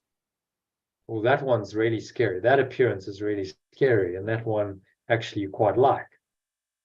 And that's how it keeps you here, because you have this various judgments of the dream, which seem to be real, and they keep the reality of it intact. We're so hardwired, aren't we? Yeah. We programmed into this false belief, and it's deeply entrenched. Look at what we've done from that false belief. We've invented an entire alternative reality. The physical universe is a projection of that false belief. So we've gone to enormous lengths, and then we've gone and incarnated into a body, and invented this body thing that now seemingly lives in this external world with a whole lot of other bodies, and tries to find some kind of companionship and meaning and comfort and love as a body, as an individual person living in this crazy place that we've invented. Well, so we've gone to enormous lengths to do that. Oh, yeah. The amount of thought and attention and time and energy invested in it is enormous, and 14 billion years of deluded thought, and all this effort to create a reality in which you believe you're a victim of the world, in which you are doomed to seemingly live in limitation, lack, loneliness, and suffering before you die. I mean, is that really a worthwhile use of your time to create a reality like that? Well, for the majority, yeah, but there is some folks that seem to have found meaning in the holy relationships, but they're few and far between. But I know. Yeah, but the holy relationship then points you back to God. So the holy relationship transcends the dream world. Yeah. Really, you're seeing the other person as the same as you, as pure formless awareness of perfect love, and that understanding it'd be interesting is how guiding the relationship. So those fortunate ones that are in that relationship, but if they have little holy children, are they? It doesn't mean to say they're going to do what their mum and dad are going to do, though, is it? Not necessarily. No. I mean, everyone's got their own journey. So sometimes, kids will come in and they'll reject everything their parents believed in. I did. I mean, I just did not believe in anything my dad believed in. I went the opposite way. I said, no, I'm not accepting any of this. Your thing. So Gabriel could do. I went in a different direction. So do you think Gabriel, how does he feel about you? Yeah, well, we'll see, as it unfolds. Yeah. I think at the moment there's a lot of mimicking. He's copying whatever I do, but he's 8, so he'll probably grow out of that.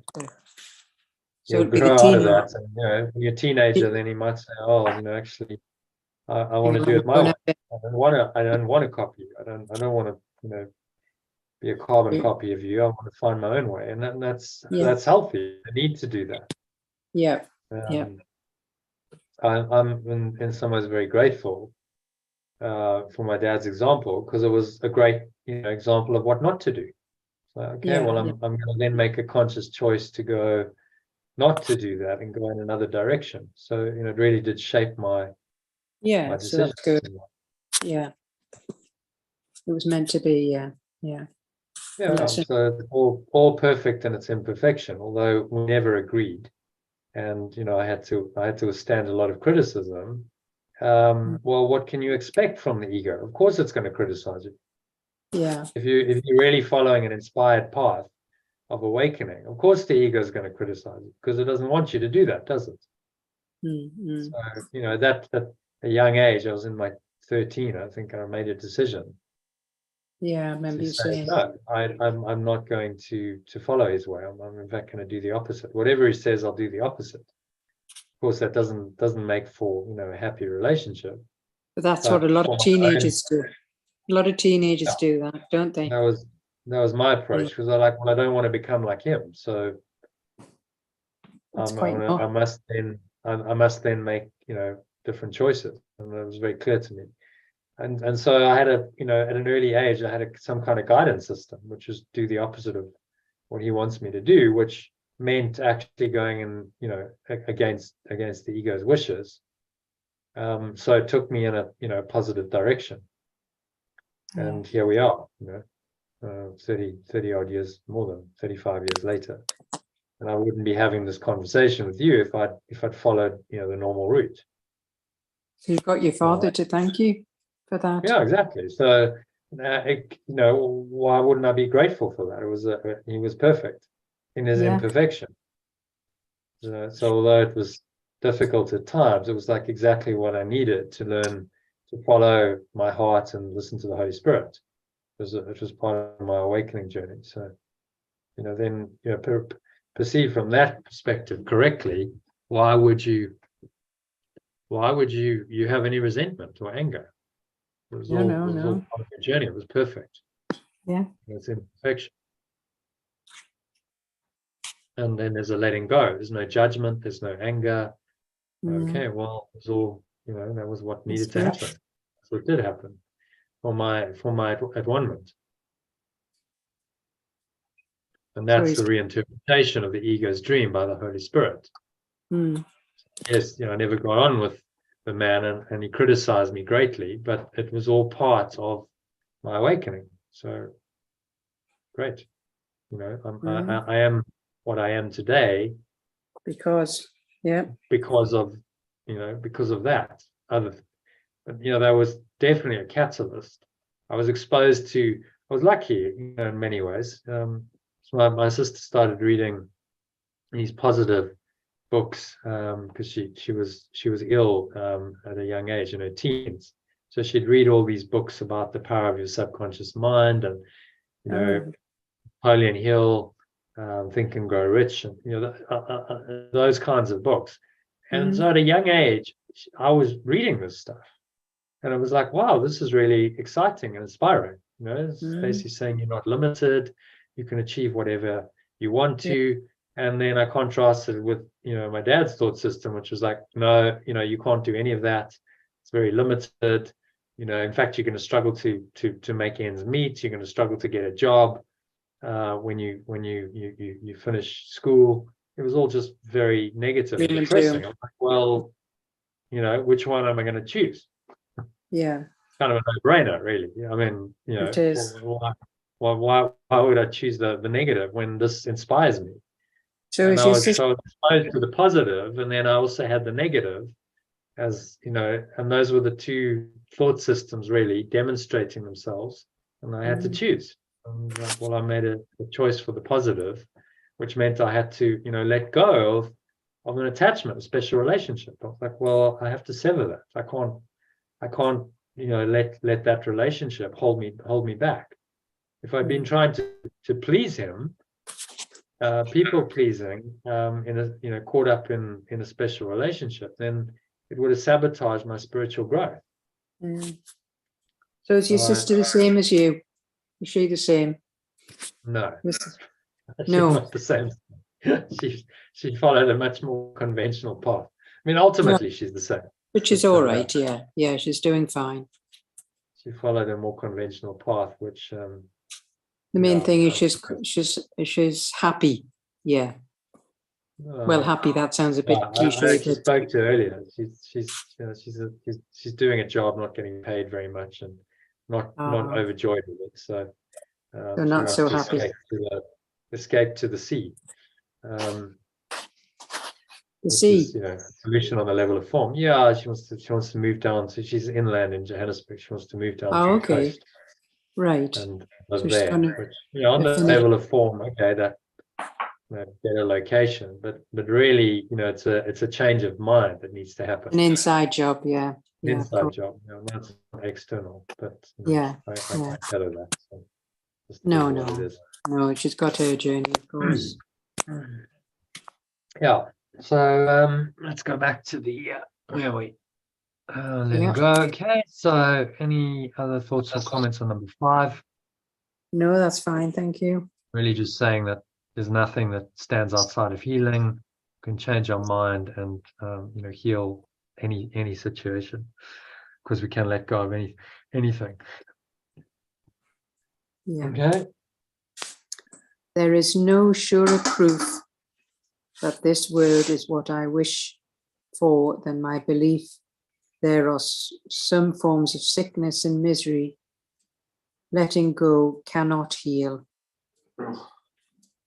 This means that I prefer to value some forms and am not prepared yet to let go of my false beliefs.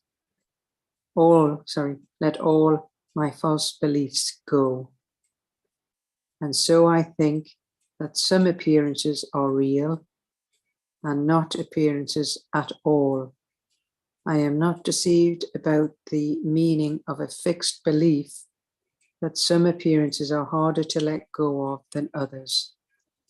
It always means I think that letting go must be limited, and I have set a goal of partial pardon and limited escape from guilt for me. What can this be except a false letting go of my special self and everyone who seems apart from me? So it's sort of not, it's letting go fully, whereas this is saying we're still hanging on to some beliefs. So therefore we're still stuck in the guilt and limited self. So it's like a false letting go of my special self. Yeah, some appearances are harder to let go of than others.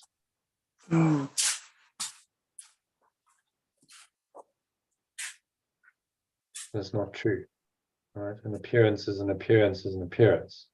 That's why, and this took me a long time to understand, but that's why there's no order of difficulty in miracles.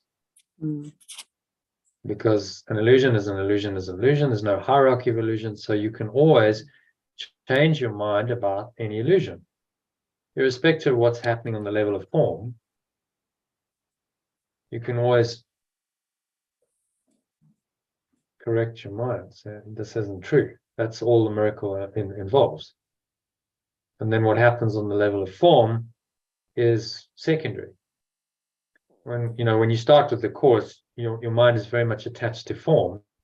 So then you really struggle with there's no order of difficulty in miracles, because you go, well, how's that possible? Like, not everything on the level of form is possible. Like, how are you going to, fly, or how are you going to do, and you start down that track, looking at the physical side.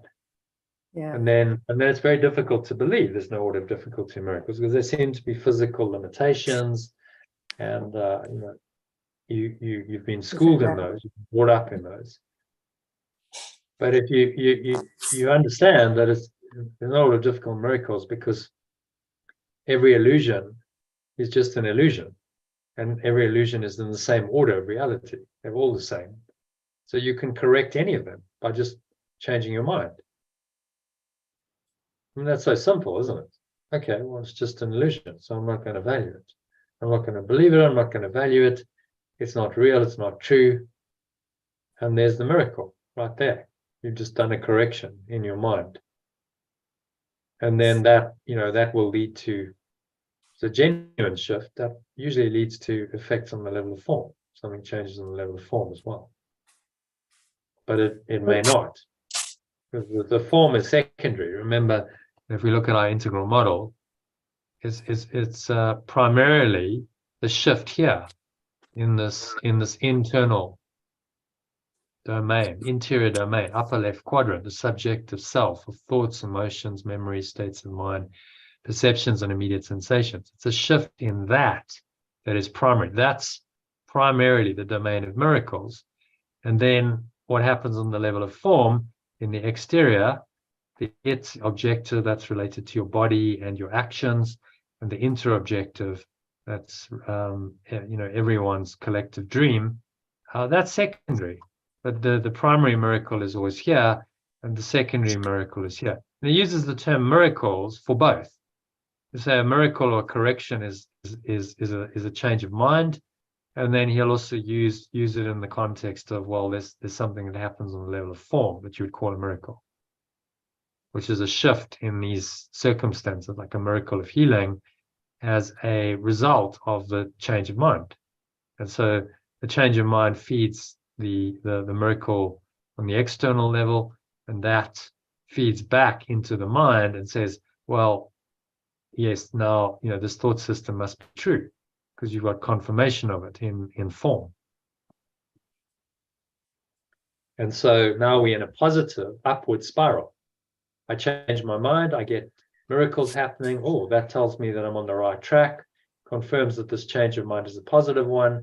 And so I keep going on that track. And that's really what the external miracles are for, is to encourage you to keep going on the track down, further inward into your mind, to find God there, and ultimately transcend the whole dream, rather than to try and manifest something on, in an illusion. It's not really about what it is that you manifest. It's more about the principle of, well, when I change my mind, then yes, my reality changes. And so it's a learning experience, helping you to awaken.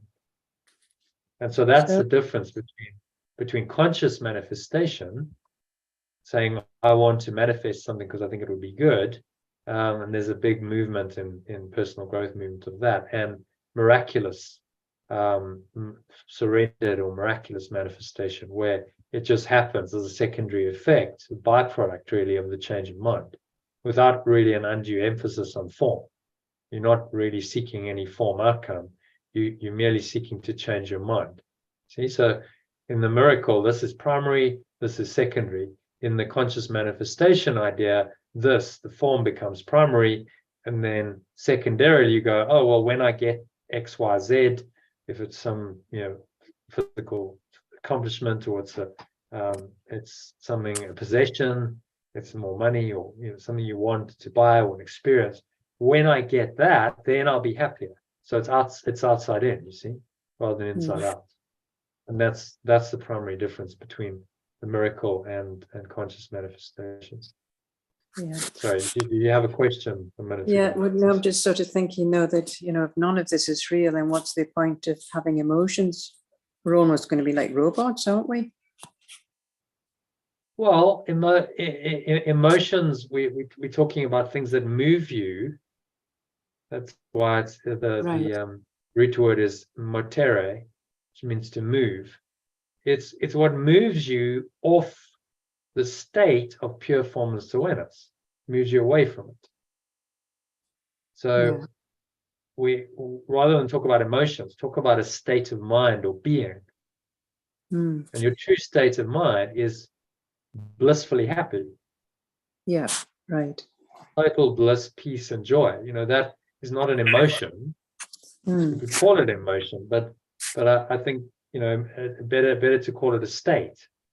Yeah. We call it the state of pure formless awareness, right? Because it transcends emotion. The state is permanent and real, and emotion is temporary and unreal. Emotions come and go. The state of being, of pure formless awareness, of joy and peace, love, is eternal. So you would rest in a state of blissful being, in the enlightened state, without the negative emotions that sabotage that disturb that that state of blissful being, which is a good thing. It's what you want. The ego says, "Oh, it's going to be very boring," because you're going to have no emotions. Well, you're going to have a continuous experience of peace, love, and joy that is beyond what really the ego can even conceive of. So you can't expect it to understand, what is beyond its conception, and which it's denied. Which is why it'll say, "Oh, well, that's a bit boring. We need our emotions." And there's teachers and teachings like that. So, "Oh, well, your emotions are okay, and it's all about experiencing the emotions, and you've got to go through it all, and you've got to experience it all." And you have to bring it up, no doubt. I mean, those emotions are not just going to disappear. You have to bring them into awareness, and then let them go. It's just a need to look at them, then release them, but don't dwell in them. Some people, they love their emotions. They want to keep the emotional drama going and juice it for all it's worth. Well, that's not gonna awaken. You're choosing, a bunch of false thoughts and emotions rather than the truth, which is that you are, pure formless awareness of perfect love and blissfully happy all the time. That doesn't make a lot of sense. So think of it as a higher state of mind or awareness that you're going to, that transcends emotions. And the emotions are, all the ego is really just attempts to sabotage your experience of that state. It doesn't want you to experience that state, because in that state, you're going to be so blissfully happy that why would you ever choose to come back to the ego? So it's going to try its best to keep you away from that state. Keep you coming back into the dream world, valuing the emotion, saying, "Well, I value all of this. I value my emotions, and I value what the body can give me," and I get caught up in this pretty limited cycle really of thought and emotion, which creates my external reality, and then that feeds back into my thoughts and emotions, and it perpetuates the same patterns, doesn't it? So I'm thinking and feeling that way, and then I experience things that confirm that, and then that confirms that those thoughts and emotions are correct, and then I just spin around and around. It's a self-reinforcing, self-perpetuating illusion, which is why it's so hard to get out. Because once you're in it and you've entrenched in it, and you're just perpetuating it with your thoughts and emotions, and you can't even see the wood for the trees. You don't even know you're in it. You think that this is reality. So it takes a lot of mental and emotional effort to start letting go. It's just saying, well, this is where you've got to start. You've got to start breaking the cycle where the mind then just just projects out and creates its proof of itself, and then that just reinforces those thoughts and emotions and those beliefs behind them. You've got to break that cycle somehow, and how you break it is by letting go, saying, well, this may have happened, I'm seeing the effects now of my thought system, but I can deny them, and I can deny those thoughts and emotions as they arise, and that's what breaks the cycle. And that process is called letting go, or forgiveness.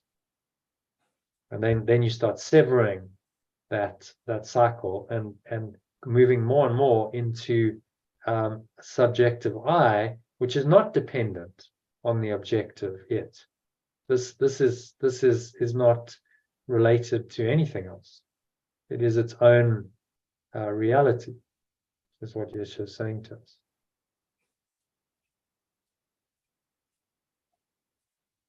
Okay, so there's that a little bit of a recap there. It's our model. Does that all make sense? It does, yes. Yeah, that's good. So, Masi's warning us, don't indulge in the false letting go. Where were we? Number 5, yeah? Could be some appearance could stand correction and not be healed by. So he's saying anything in the external world that's showing up in the objective exterior in your perception can be healed, can be let go of, because you can always change your mind about it. And what you can do in the subjective I is unlimited. There's no order of difficulty in miracles here, because that I can let go of anything in the exterior and find this blissful state of pure formless awareness of perfect love, which is our destiny. All right, so number 6, happy to move on. Yeah. I think read this in the original as well, because it talks about idolatry, so you'll see how I've translated that. There is no surer proof. Idolatry is what you wish, than a belief there are some forms of sickness and joylessness forgiveness cannot heal. And the alternative? There is no surest proof that this world is what I wish for than my belief there are some forms of sickness and misery letting go and cannot heal. So if I believe that some of these forms cannot be healed, then I'm proving in my own mind to myself, obviously in my own delusion, that this world is what I actually want.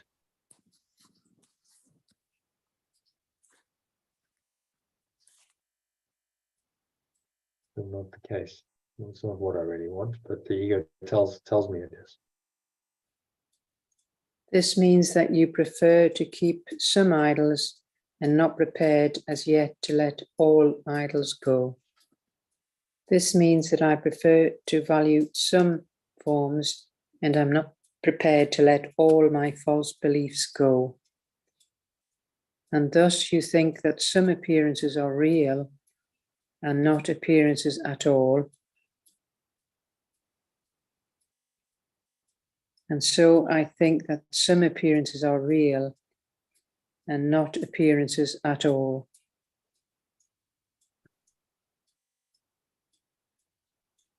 Be not deceived about the meaning of a fixed belief that some appearances are harder to look past than others are.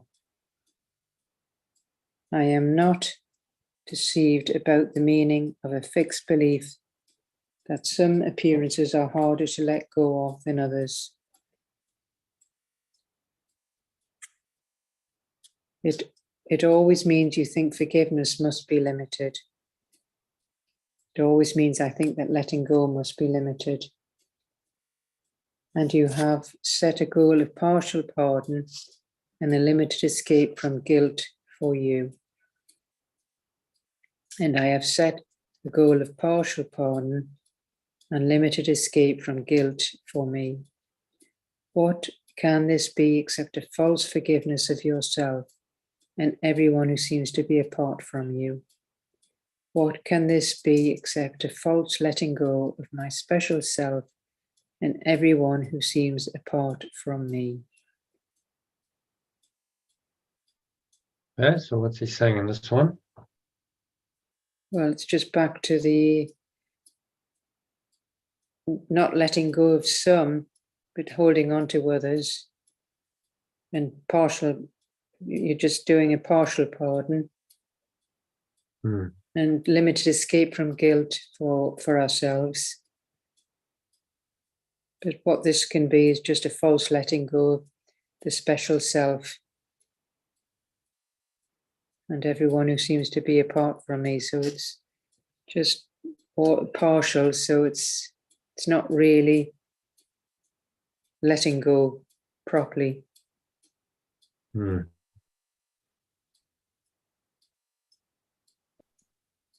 So there's no surer proof that the world, I wish, that are some forms of sickness and misery letting go cannot heal. Sorry, that one. There is that first sentence. What are they talking about there? There's no surer proof that this world is what I wish for. And my belief there are some forms of sickness and misery letting go cannot heal. So it proves, sure proof. What proves this world is what I wish for is my belief that there's some forms of sickness and misery that I cannot be healed. And I'm saying, well, there's something beyond, there's something more powerful than the spirit in this world, and it roots my mind in this reality.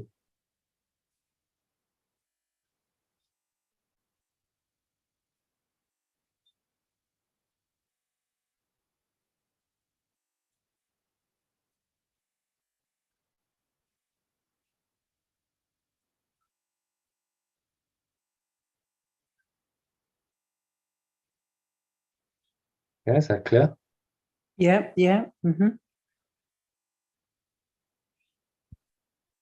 So he's kind of saying it's an all or nothing deal. You can't sort of fake this. You can't mess around and go, well, I'll let go of some things and not other things. I value this. You cherry pick our idols. You say, well, I value that and I value that and I want that. I'm not wanting to let go of that, but the bad stuff, the stuff I don't like, I'll let go of that. You got to let it all go because it's all in the same order of reality. It's all in the unreal domain. It's all a projection of your false self. So once again, saying don't make any exceptions, because the exceptions are what keep the dream going. We've been making exceptions to the truth since time began, and that's what keeps the dream going. And make no exceptions, and you must return to pure formless awareness of perfect love, in which there are no exceptions to the truth. That's the truth is true, and there's nothing else going on there. In that state of pure formless awareness of perfect love, there's nothing else. All exceptions have been done away with.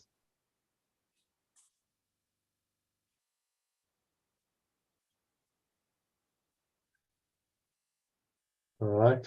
So happy with number 6.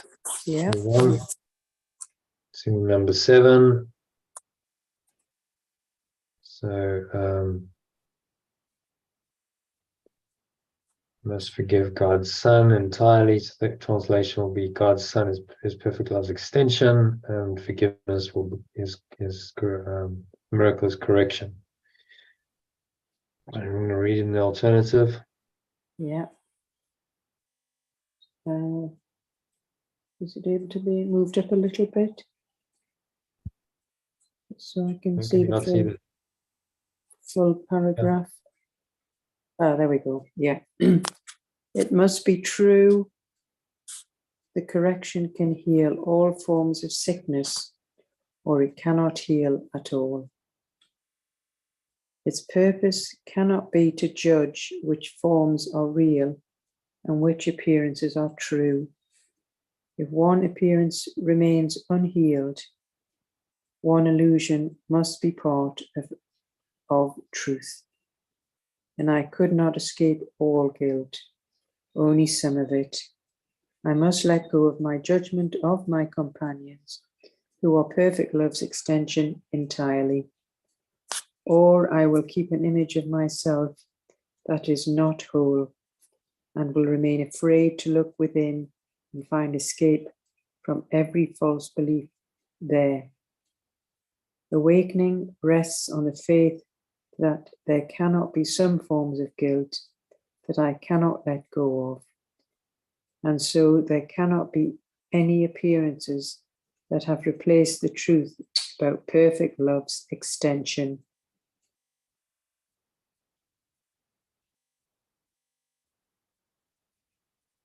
So it's just an all or nothing, really. That's what this is.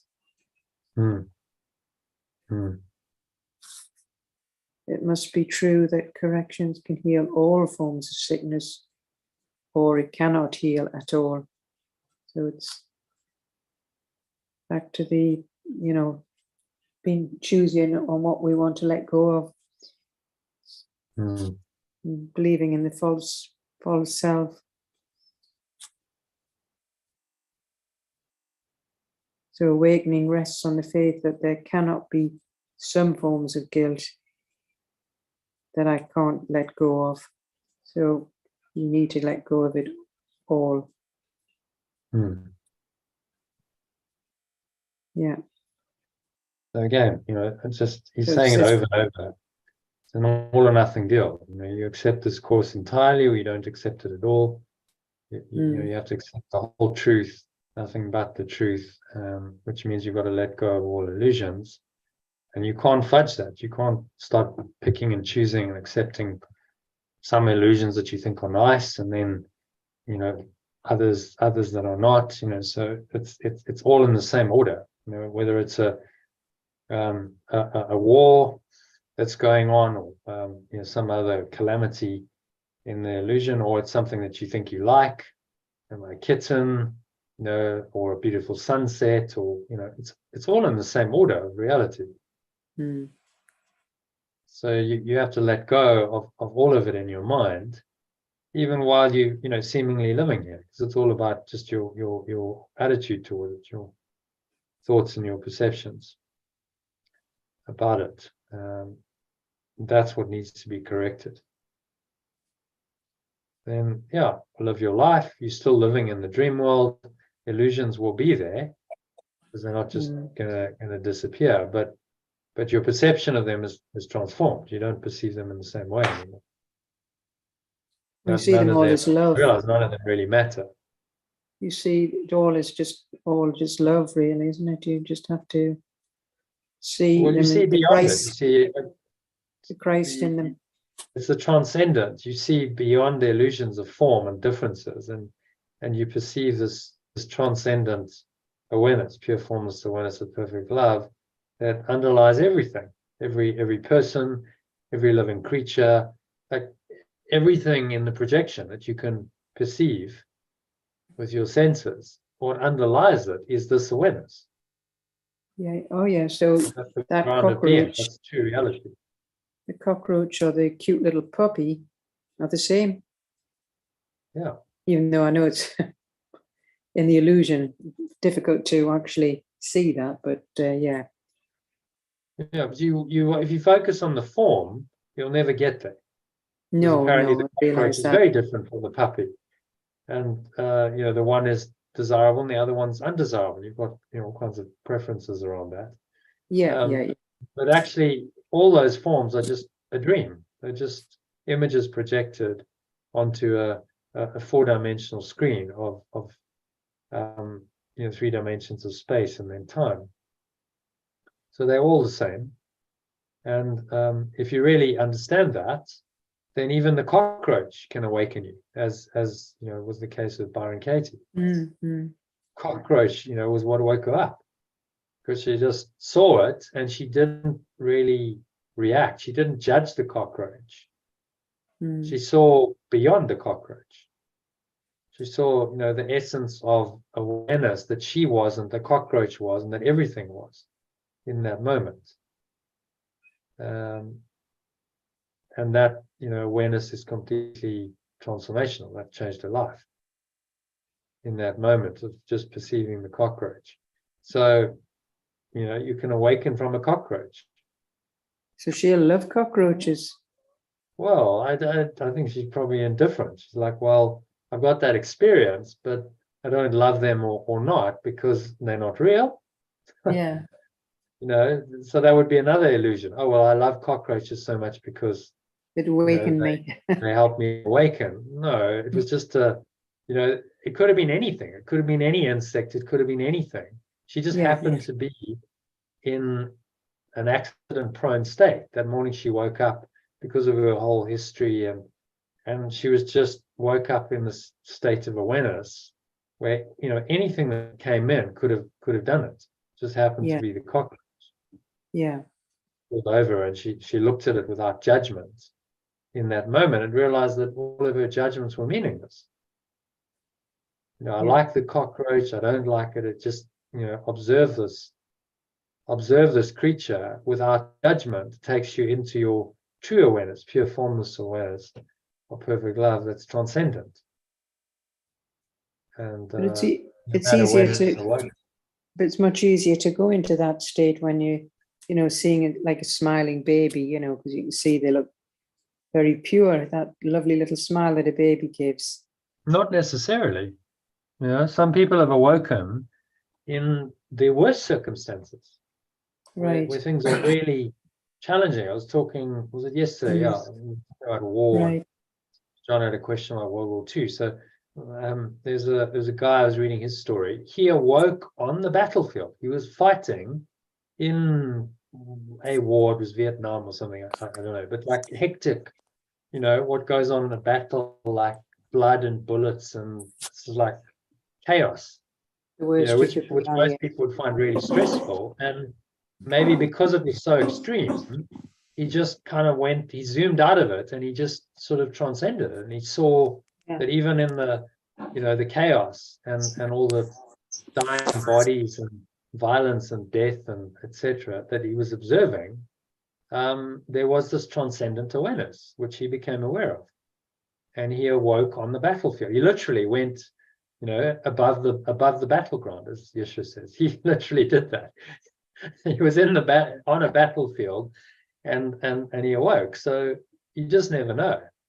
In extreme situations, that's often when awakening happens, and the mind is really pushed beyond its normal range. So that could be something like a birth. I mean, I had something of an awakening experience with Gabriel's birth. It's like, wow, like what is going on here? Because it was outside of my normal experience, pushed me beyond the normal range. And suddenly I had to, I realized that, I've sort of forgotten about this whole thing called birth, because it's a long time since I was a kid. Actually, I did this. I came in and enslaved myself into a body in this way, and I was a helpless infant. And it really, it was not easy to deal with. I was like, wow. I'm really, understanding how this dream works now, and it's not pretty. Mm-hmm. So, for me, it wasn't a beatific experience. It was like, oh my God, like what's just happened here? And what did I do? I did the same 42 years ago. Then it was 42 years ago. I did exactly the same. I put myself in this position. I decided to incarnate, become this helpless infant. Why did I do that? That was a stupid thing to do. Why would anyone put themselves in such a vulnerable position? Being in this body now at the mercy of this world, and you hope that someone will look after you.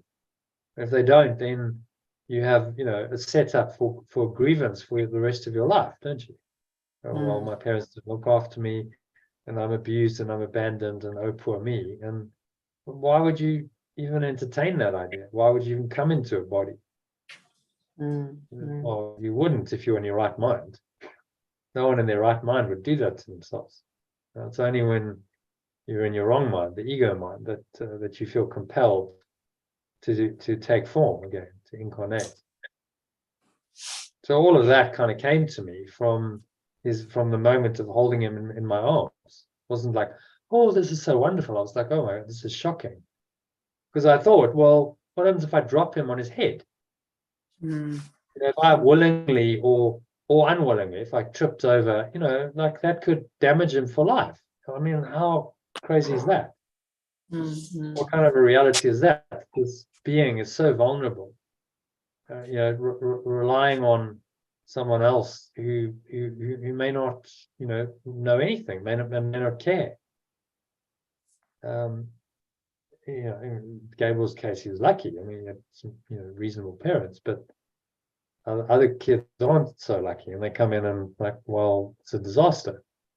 And then they have, all this pain and suffering and an emotional wound, and it then becomes part of their personality. And say, oh, what a mess! Why on earth would anyone do that to themselves? Well, in your right mind, you wouldn't. No one in their right mind would do that.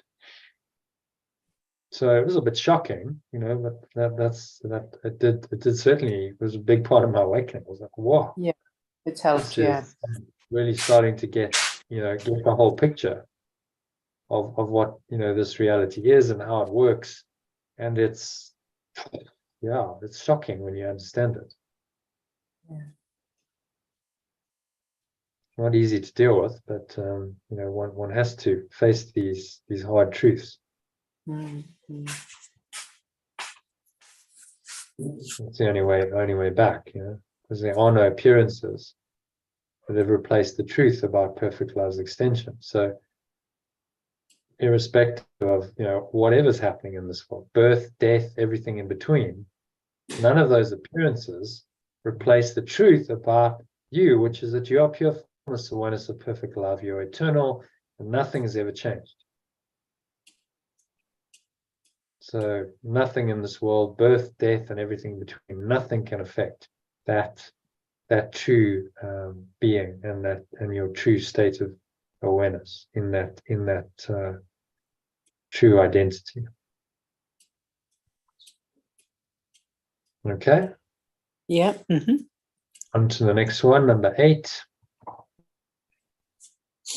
I will perceive my companions with the willingness to perceive them as they are, and I will not keep a part of them outside my willingness that they be healed. To heal is to make whole, and what is whole can have no missing parts that have been kept outside. Letting go rests on recognizing this and being glad there cannot be some forms of sickness which the correction does not have the power to heal. Okay, so what's he saying in this one?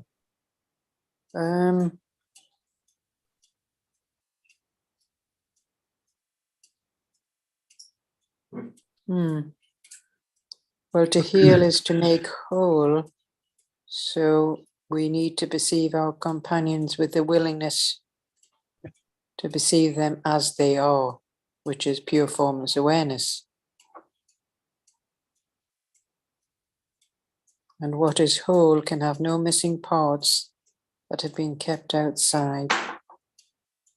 So letting go rests on recognizing this. And then obviously back onto the sickness. Being glad there cannot be some forms of sickness which the correction does not have the power to heal.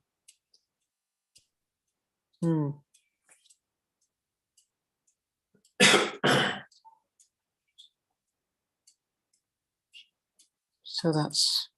The correction is just letting it go. So it's so simple. I mean, he uses all this language, miracles, and it's just, well, when you let go, you correct it. You correct the problem, and it's healed. If you've truly let it go, then that's what we call healing.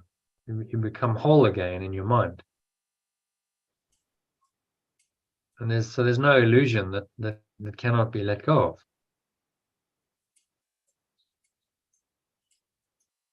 can heal anything. Yeah, but we do sort of have a lifespan, don't we? You know, so we eventually will have some sickness before we depart. Well, maybe not. Some people just depart. It's like you just go. Done. Yeah. I just lay my body aside. I don't necessarily have to be sick. That is possible. It has been done. So none of those. You don't need to be sick. Right. You can just that's it. I'm done. Yogananda was. Well, I think he had a heart attack, but he knew he was going. So he was a very enlightened being, Paramahansa Yogananda. He said, "Right, he told all of his followers, I'm going in a couple of weeks." He duly had a heart attack, and that was like, well, he'd already decided. The heart stopping was just the mechanism. Maybe you just you just ascend. Say, well, you just disappear. The body disappears. That's what ascension means.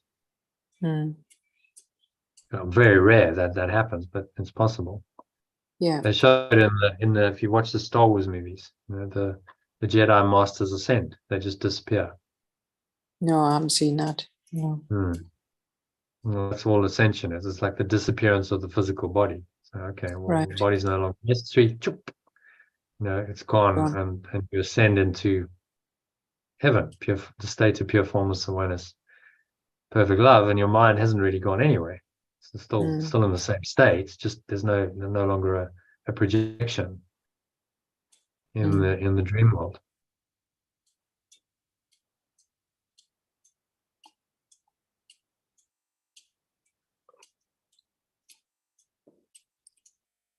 So it can all be let go of. It can all be transcended. It's just a matter of willingness. Are you willing to let go of every illusion? Yeah. And not value some. And when people say, "Oh, well, this is too full on for me," what they mean is they still want some illusions. They think that the illusions will still offer them something. Okay, well, good luck with that. But eventually, you have to recognize that no illusion offers you anything. It's just a covering over the truth. It blocks your awareness of the truth, which is all you really want. And only letting go of all illusions is going to free your mind.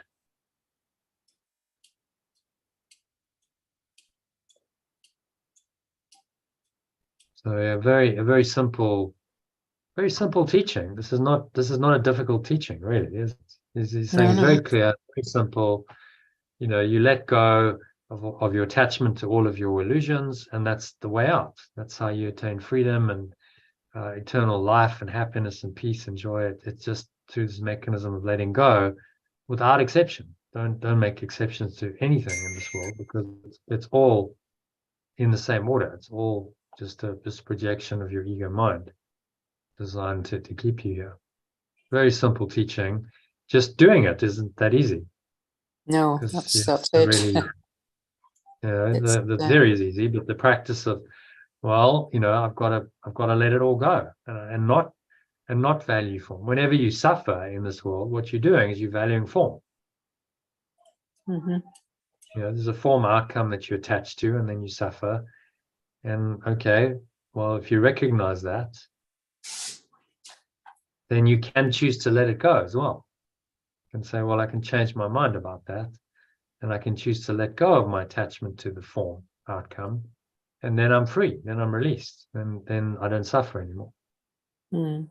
Yesterday I wasn't in a particularly good state, and everything was just going. No one was doing what they said they would do. So I had various balls in the air, and no one's doing what they think they're going to do. No one's doing what they say they would do, including my business partner. And I'm like, okay, it's all going pear-shaped, and I really felt like quite down and pressed, and like, well, what's the point, and etc. But really, if you look at it carefully, it's not about them. It's about my own attachment to outcome. I wanted certain outcomes, which my ego mind said were valuable and desirable, and it wasn't happening as quickly as I would like it to, and so then you suffer because you have that attachment, that expectation. So the answer is, well, drop it, let it go. You're only suffering because of your own expectation. Just drop that expectation. It is what it is. Okay, people do what they do. Everyone's got their own stuff going on. You can't really judge anyone and condemn anyone because everyone's just doing the best they can in this world. So let go of your own expectations, and it's okay. And then, once I'd done that, things started moving and flowing forward a bit, and actually a lot of that stuckness got released. That's how it works. Yeah, no, I get that. It's just doing the course, you're always going to have questions. I think the most of it, it's the sickness thing. That one always seems to have me puzzled. Yeah. Why is that? Well, sickness is a defense against the truth. But then you've got those that are, like, for example, this Francis, who is very, very holy and very, very 100% course. And yet she's had sickness and passed away. Well, you don't know. I mean, you say you don't know what her karma was. You don't know what her past lives have been. You just don't know. So there is obviously a reason for it. Karmic maybe. And yet, I think, her choice was, well, I either suffer because of this or I let it go.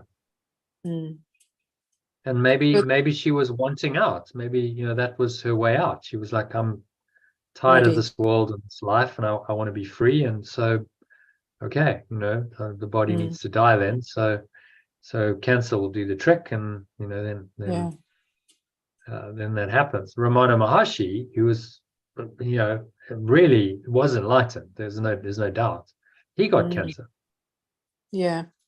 But it didn't bother him. He was still in his blissful state, while the body was dying. It's like, well, I'm not really bothered. He's still in moksha, which is a state of bliss. And so, what happened on the body level just didn't really, concern him. So the sickness is a defense against the truth. Does that just mean you mean just ordinary stress-related things? I get a bit confused with it. Yeah, that's the one that I still am learning. Well, it's all there's no sickness in pure formless awareness of perfect love. So it's all part of the ego's construct. So, even those, quite enlightened beings like Francis and Ramana, Ken Wapnick also got cancer. Yes.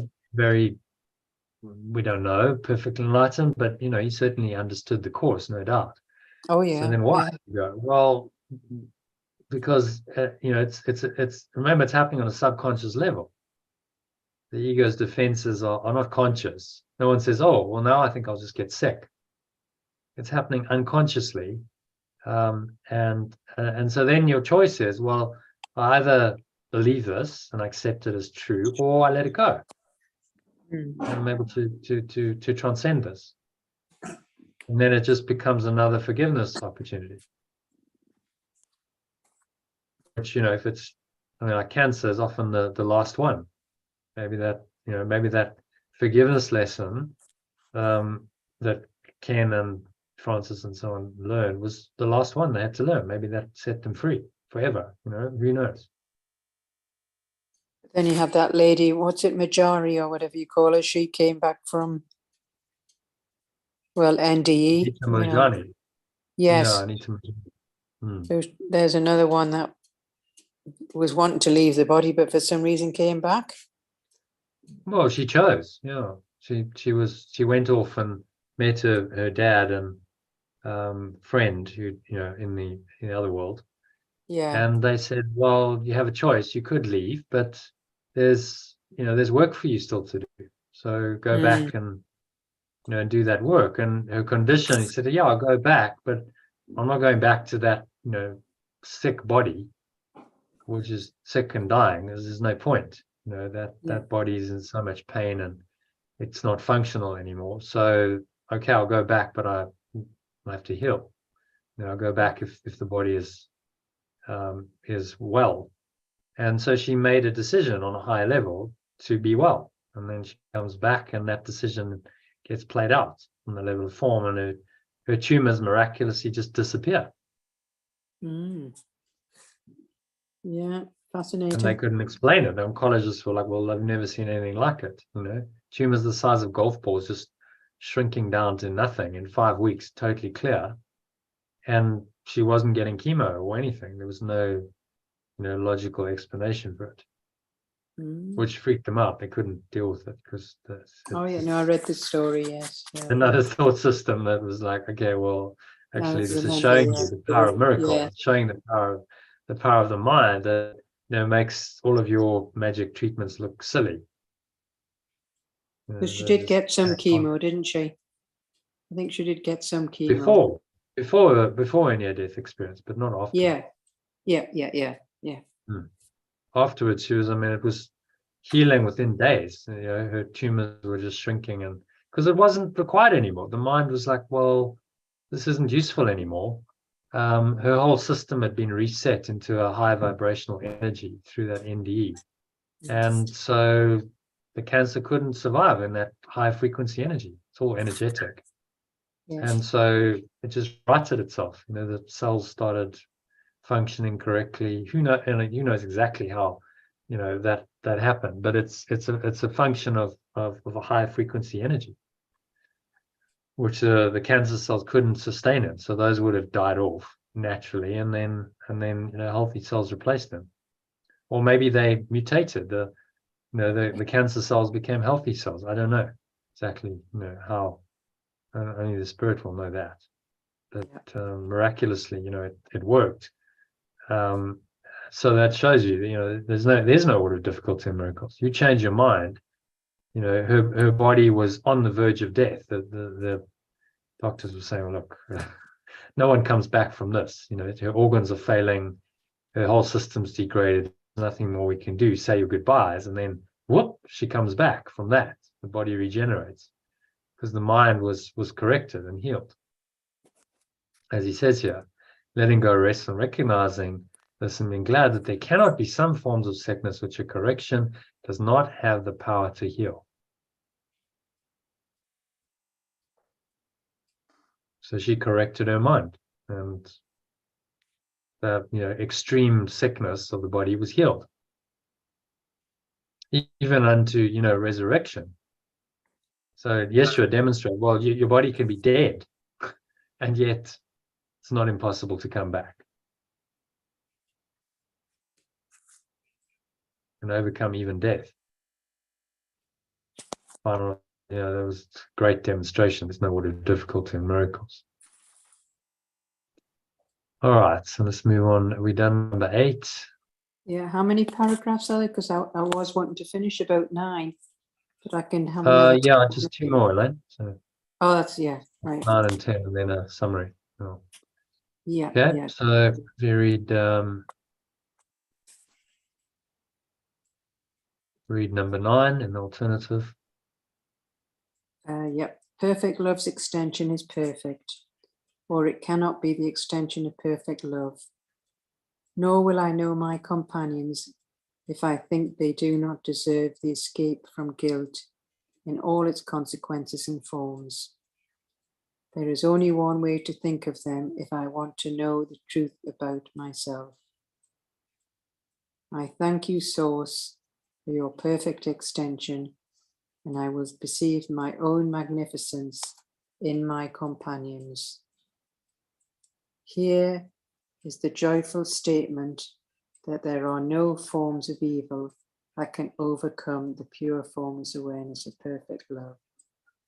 The glad acknowledgement that guilt has not succeeded through my wish to make illusions real.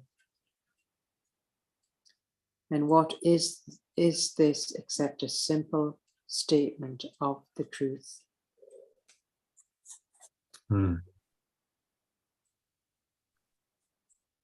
Yeah, so thoughts on that? Well, there's just nothing. And nothing can overcome the will of God or this pure formless awareness. No evil can overcome it. It's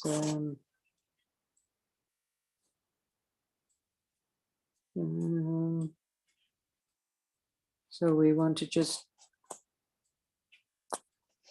follow the source for the perfect extension, and then we'll see our magnificence in ourselves and our companions. So it's a very joyful statement that has no forms of evil, that can overcome the pure formless awareness of perfect love. But we need to be glad of this acknowledgement. Yeah. And that this little prayer is nice. So thank you, my source. Prayer of gratitude. Thank you, my source, for your perfect extension, and I will perceive my own magnificence in my companions. So when we see others, as they really are, we perceive our own magnificence in and through them.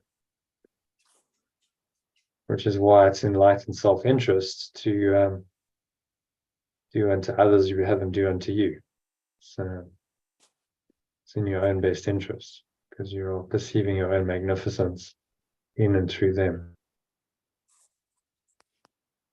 And that only comes through letting go. What blocks that magnificence is, well, you have a grievance, don't you? that blocks that magnificent, expansive, open feeling.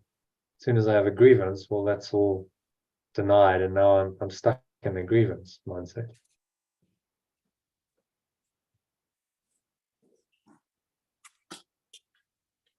Again, he's just reiterating, there's nothing that can withstand the power of letting go.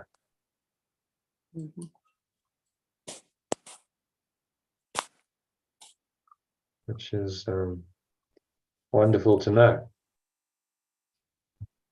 Just keep doing it. I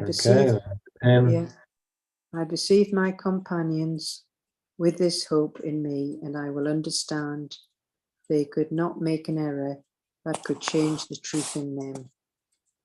It is not difficult to overlook mistakes that have been given no effects, but I will not let go of what I perceive as having the power to make a false self of perfect love's extension, for they have become graven image and a sign of death to me. It is this, my awakener. Is it its source wrong about its extension, or have I been deceived in them who have been given to me to facilitate my healing, awakening and freedom?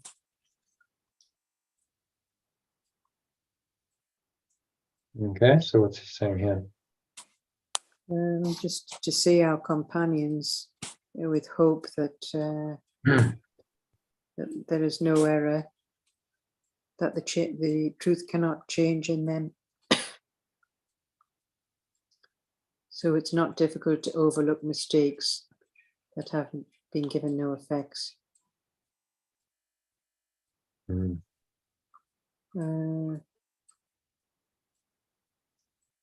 What's that? For they have become a graven image and a sign of death to me.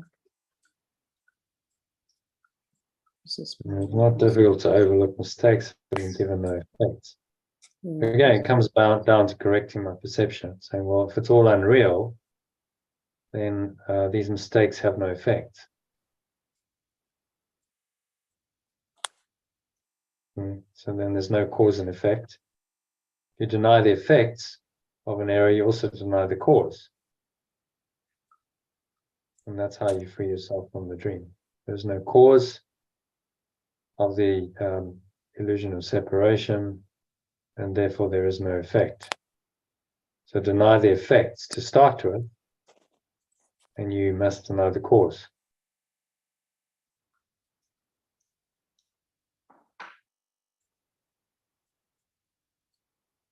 Okay. Anything else? Any other thoughts on this? Otherwise, so 4 paragraphs to read in the summary, and then we're done. Yeah. I understand that anger is never justified, and any form of attack lacks a true foundation.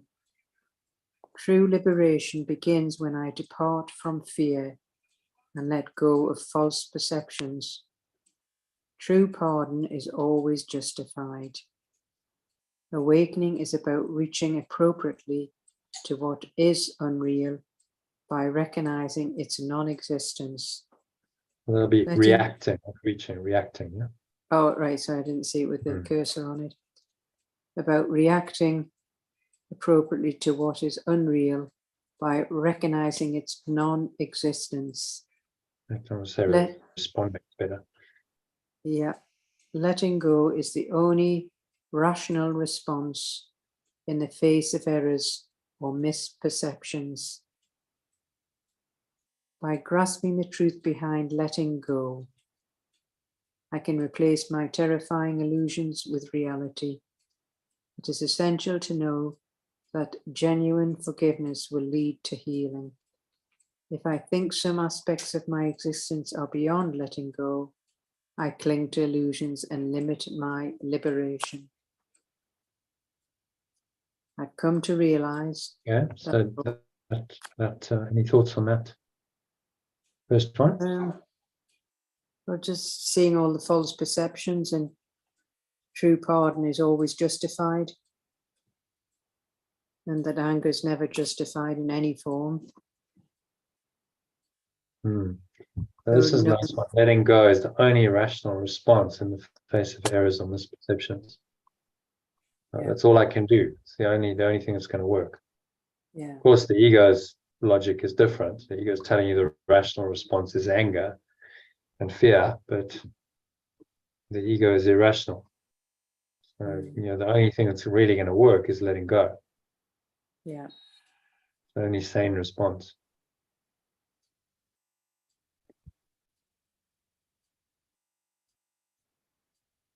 Genuine forgiveness. Essential to know that genuine letting go, shall we say, genuine.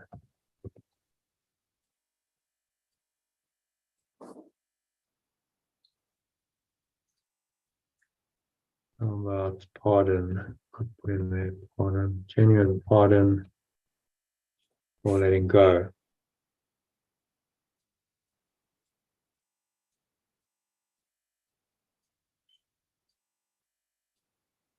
Yeah. Mm-hmm.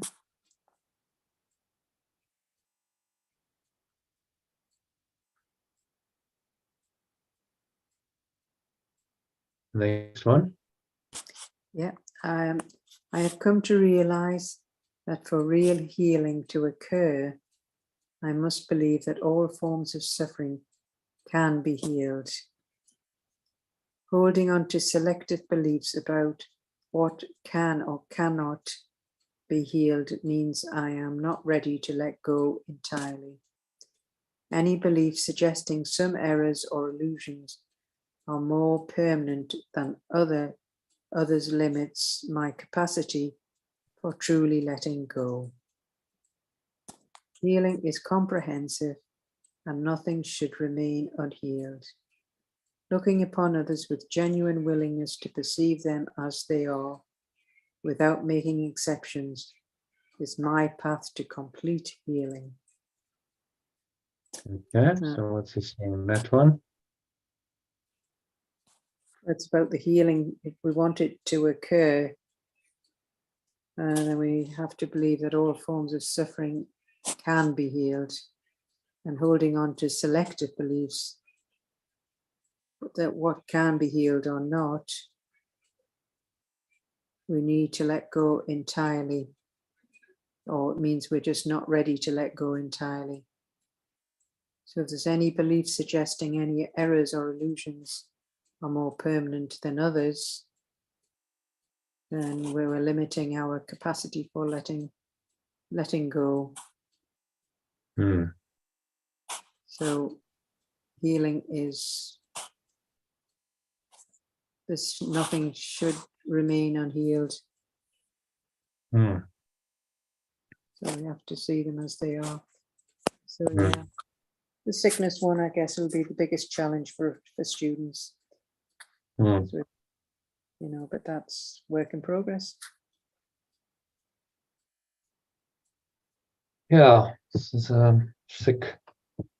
It's all about sick mind, really. So it's sickness, or it's special relationships, or it's financial issues. It's all the same. Yeah. Yeah. So he's saying there's nothing here. I think I can let go of some aspects of my existence. Cannot let go of some aspects of my existence in this world. I will cling to illusions and limit my liberation and prevent my liberation. He's just saying the same thing really over and over. We must let go entirely, completely, Not without vacillate. exception. Yeah. Not vacillate. Yeah. And of course you will to start with, because we're so deep entrenched in the dream that that's inevitably you do vacillate. But then the whole process of healing, awakening, is saying, well, stop those vacillations. Yeah. Do this completely and wholly. And don't vacillate, because you realize that the vacillations are not helping you. And as you go deeper into this course, and that's why he keeps just telling us the same truth over and over again. Some people say, well, this is boring, it's repetitive, he's saying the same thing. Yes, because you don't get it. He needs to repeat it over and over and over again, because you still don't get it and you still don't live it, even if conceptually you get it. Conceptually what he's saying isn't that difficult, but have you actually really let go of all of your illusions? Yeah, I know. Yeah, probably not. No. And then you get tested, and if you react negatively, that's a sure sign that you haven't let go. Because otherwise you wouldn't be reacting negatively otherwise.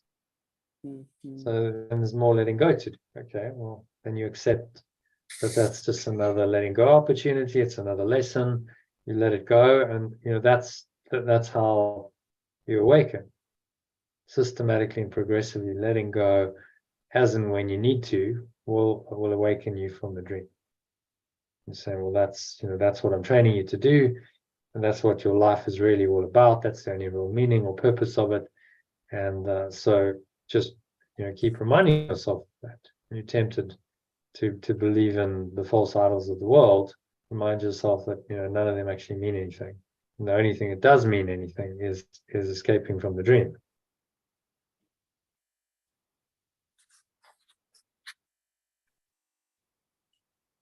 Okay, and then the last one of the personalized executive summary, and there's just a short key message, and then we're done. The essence of life is perfect. Recognizing this perfection in others allows me to perceive the truth about myself. I am grateful for this understanding and acknowledge that no form of negativity can overcome the pure formless awareness of perfect love. When I perceive others with hope, I understand they cannot alter the inherent truth within them.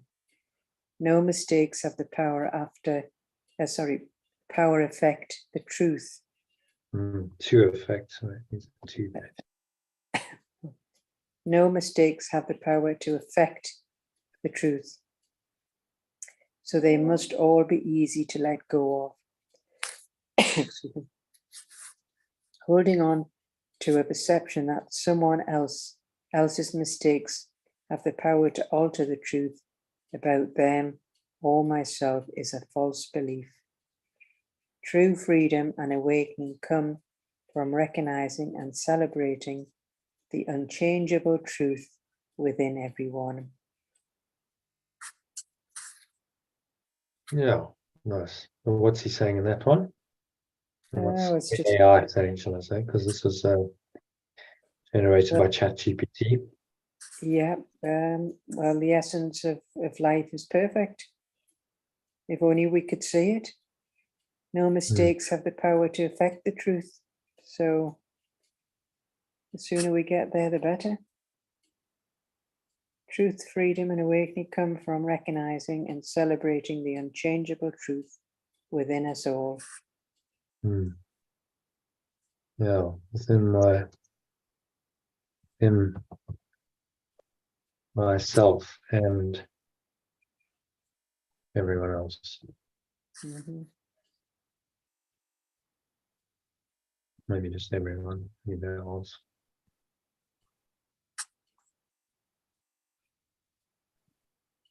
And that's the hallmark of enlightened beings through the ages, has been that's their perception of the world. They perceive the truth in everyone and everything. They're not fooled by the illusions. Mm. Which is why they have unconditional love. Anyone, it doesn't matter what their worldly delineation is. That's why Jesus would talk to and heal lepers and Samaritans and Gentiles, and those are very the Jews are somehow separate and different from the Gentiles, and they can't be taught because we're God's people, and there's that whole separation. He was like, well, everyone's the same. That famous chat he had to the Samaritan woman at the well. He's like, well, I came just for you. I'm here just for you. But I'm a Samaritan woman. She says, I'm not worthy. He says, but in God's eyes, you are. So he saw, the truth in her. He saw the true self that she was. It was also his own self. And he recognized in that, and he brought it forth from her. And then she was, had a massive shift, and it's like, okay, this guy must be the Messiah then. Went running around telling everyone.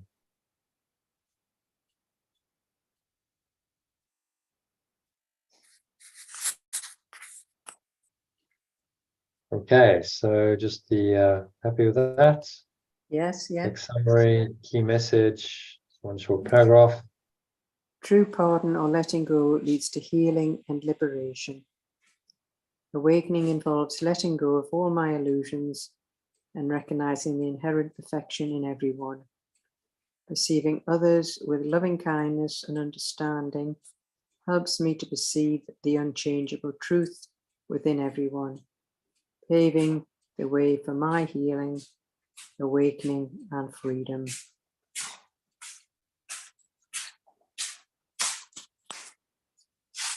Okay, so summarize that. Well, just true pardon and letting go leads to healing and liberation for everyone, the unchangeable truth for everyone, paving the way for healing, awakening, and freedom. So just true pardon and letting go is the secret. And that's the simplicity of this teaching. Like, well, letting go leads to freedom, and not letting go leads to bondage and misery and pain and suffering and death. So what do you want to do? Surely letting go is the only sane response to whatever seems to vex you in this world. But we study this over and over repeatedly because we are prone to forgetting that simple truth, aren't we? The world is the result of forgetting that. We're not taught in this world to let go above all else. There's all kinds of other things going on, just seemingly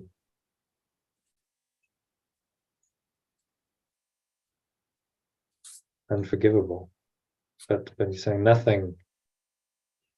There's nothing here that is unforgivable. Everything can be healed by your willingness to let it go.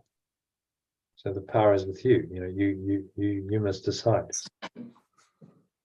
which is massively empowering. Like, well, I can let go of anything. There's no illusion that that has the power, as a power that I cannot let go of, as he says in the text. There's nothing.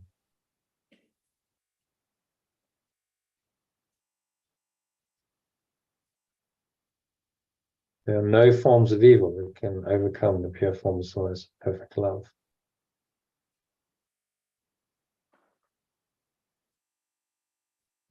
Simple out acknowledgement that guilt has not succeeded through my wish to make illusions real. Just need an hand. Okay, so any other thoughts on that, Elaine? Otherwise, Oh, shall we it's leave all it good. there? Yeah, that's great. Thank you. Yeah. All good. Good session. So Yes. Very good.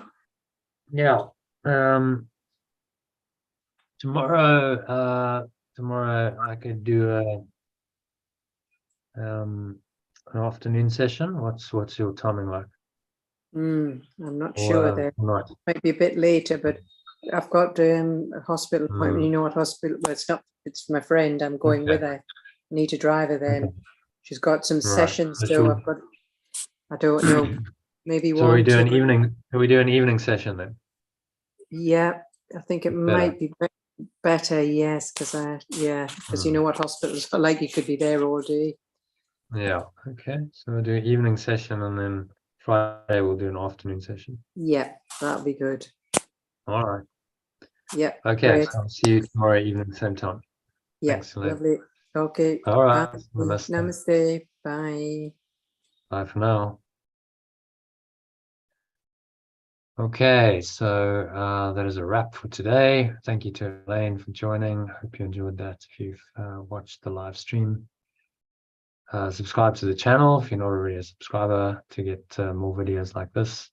You can also join us for one of our live sessions. There's a link below. You can join a masterclass this Sunday happening, and you can receive some of the information I showed you up front on Telegram every day. Again, a link to subscribers below. So do what you feel inspired to do, feel called to do, and I hope to catch you on the inside soon. Namaste. Which means the peaceful presence in me acknowledges and honors that same peaceful self in you.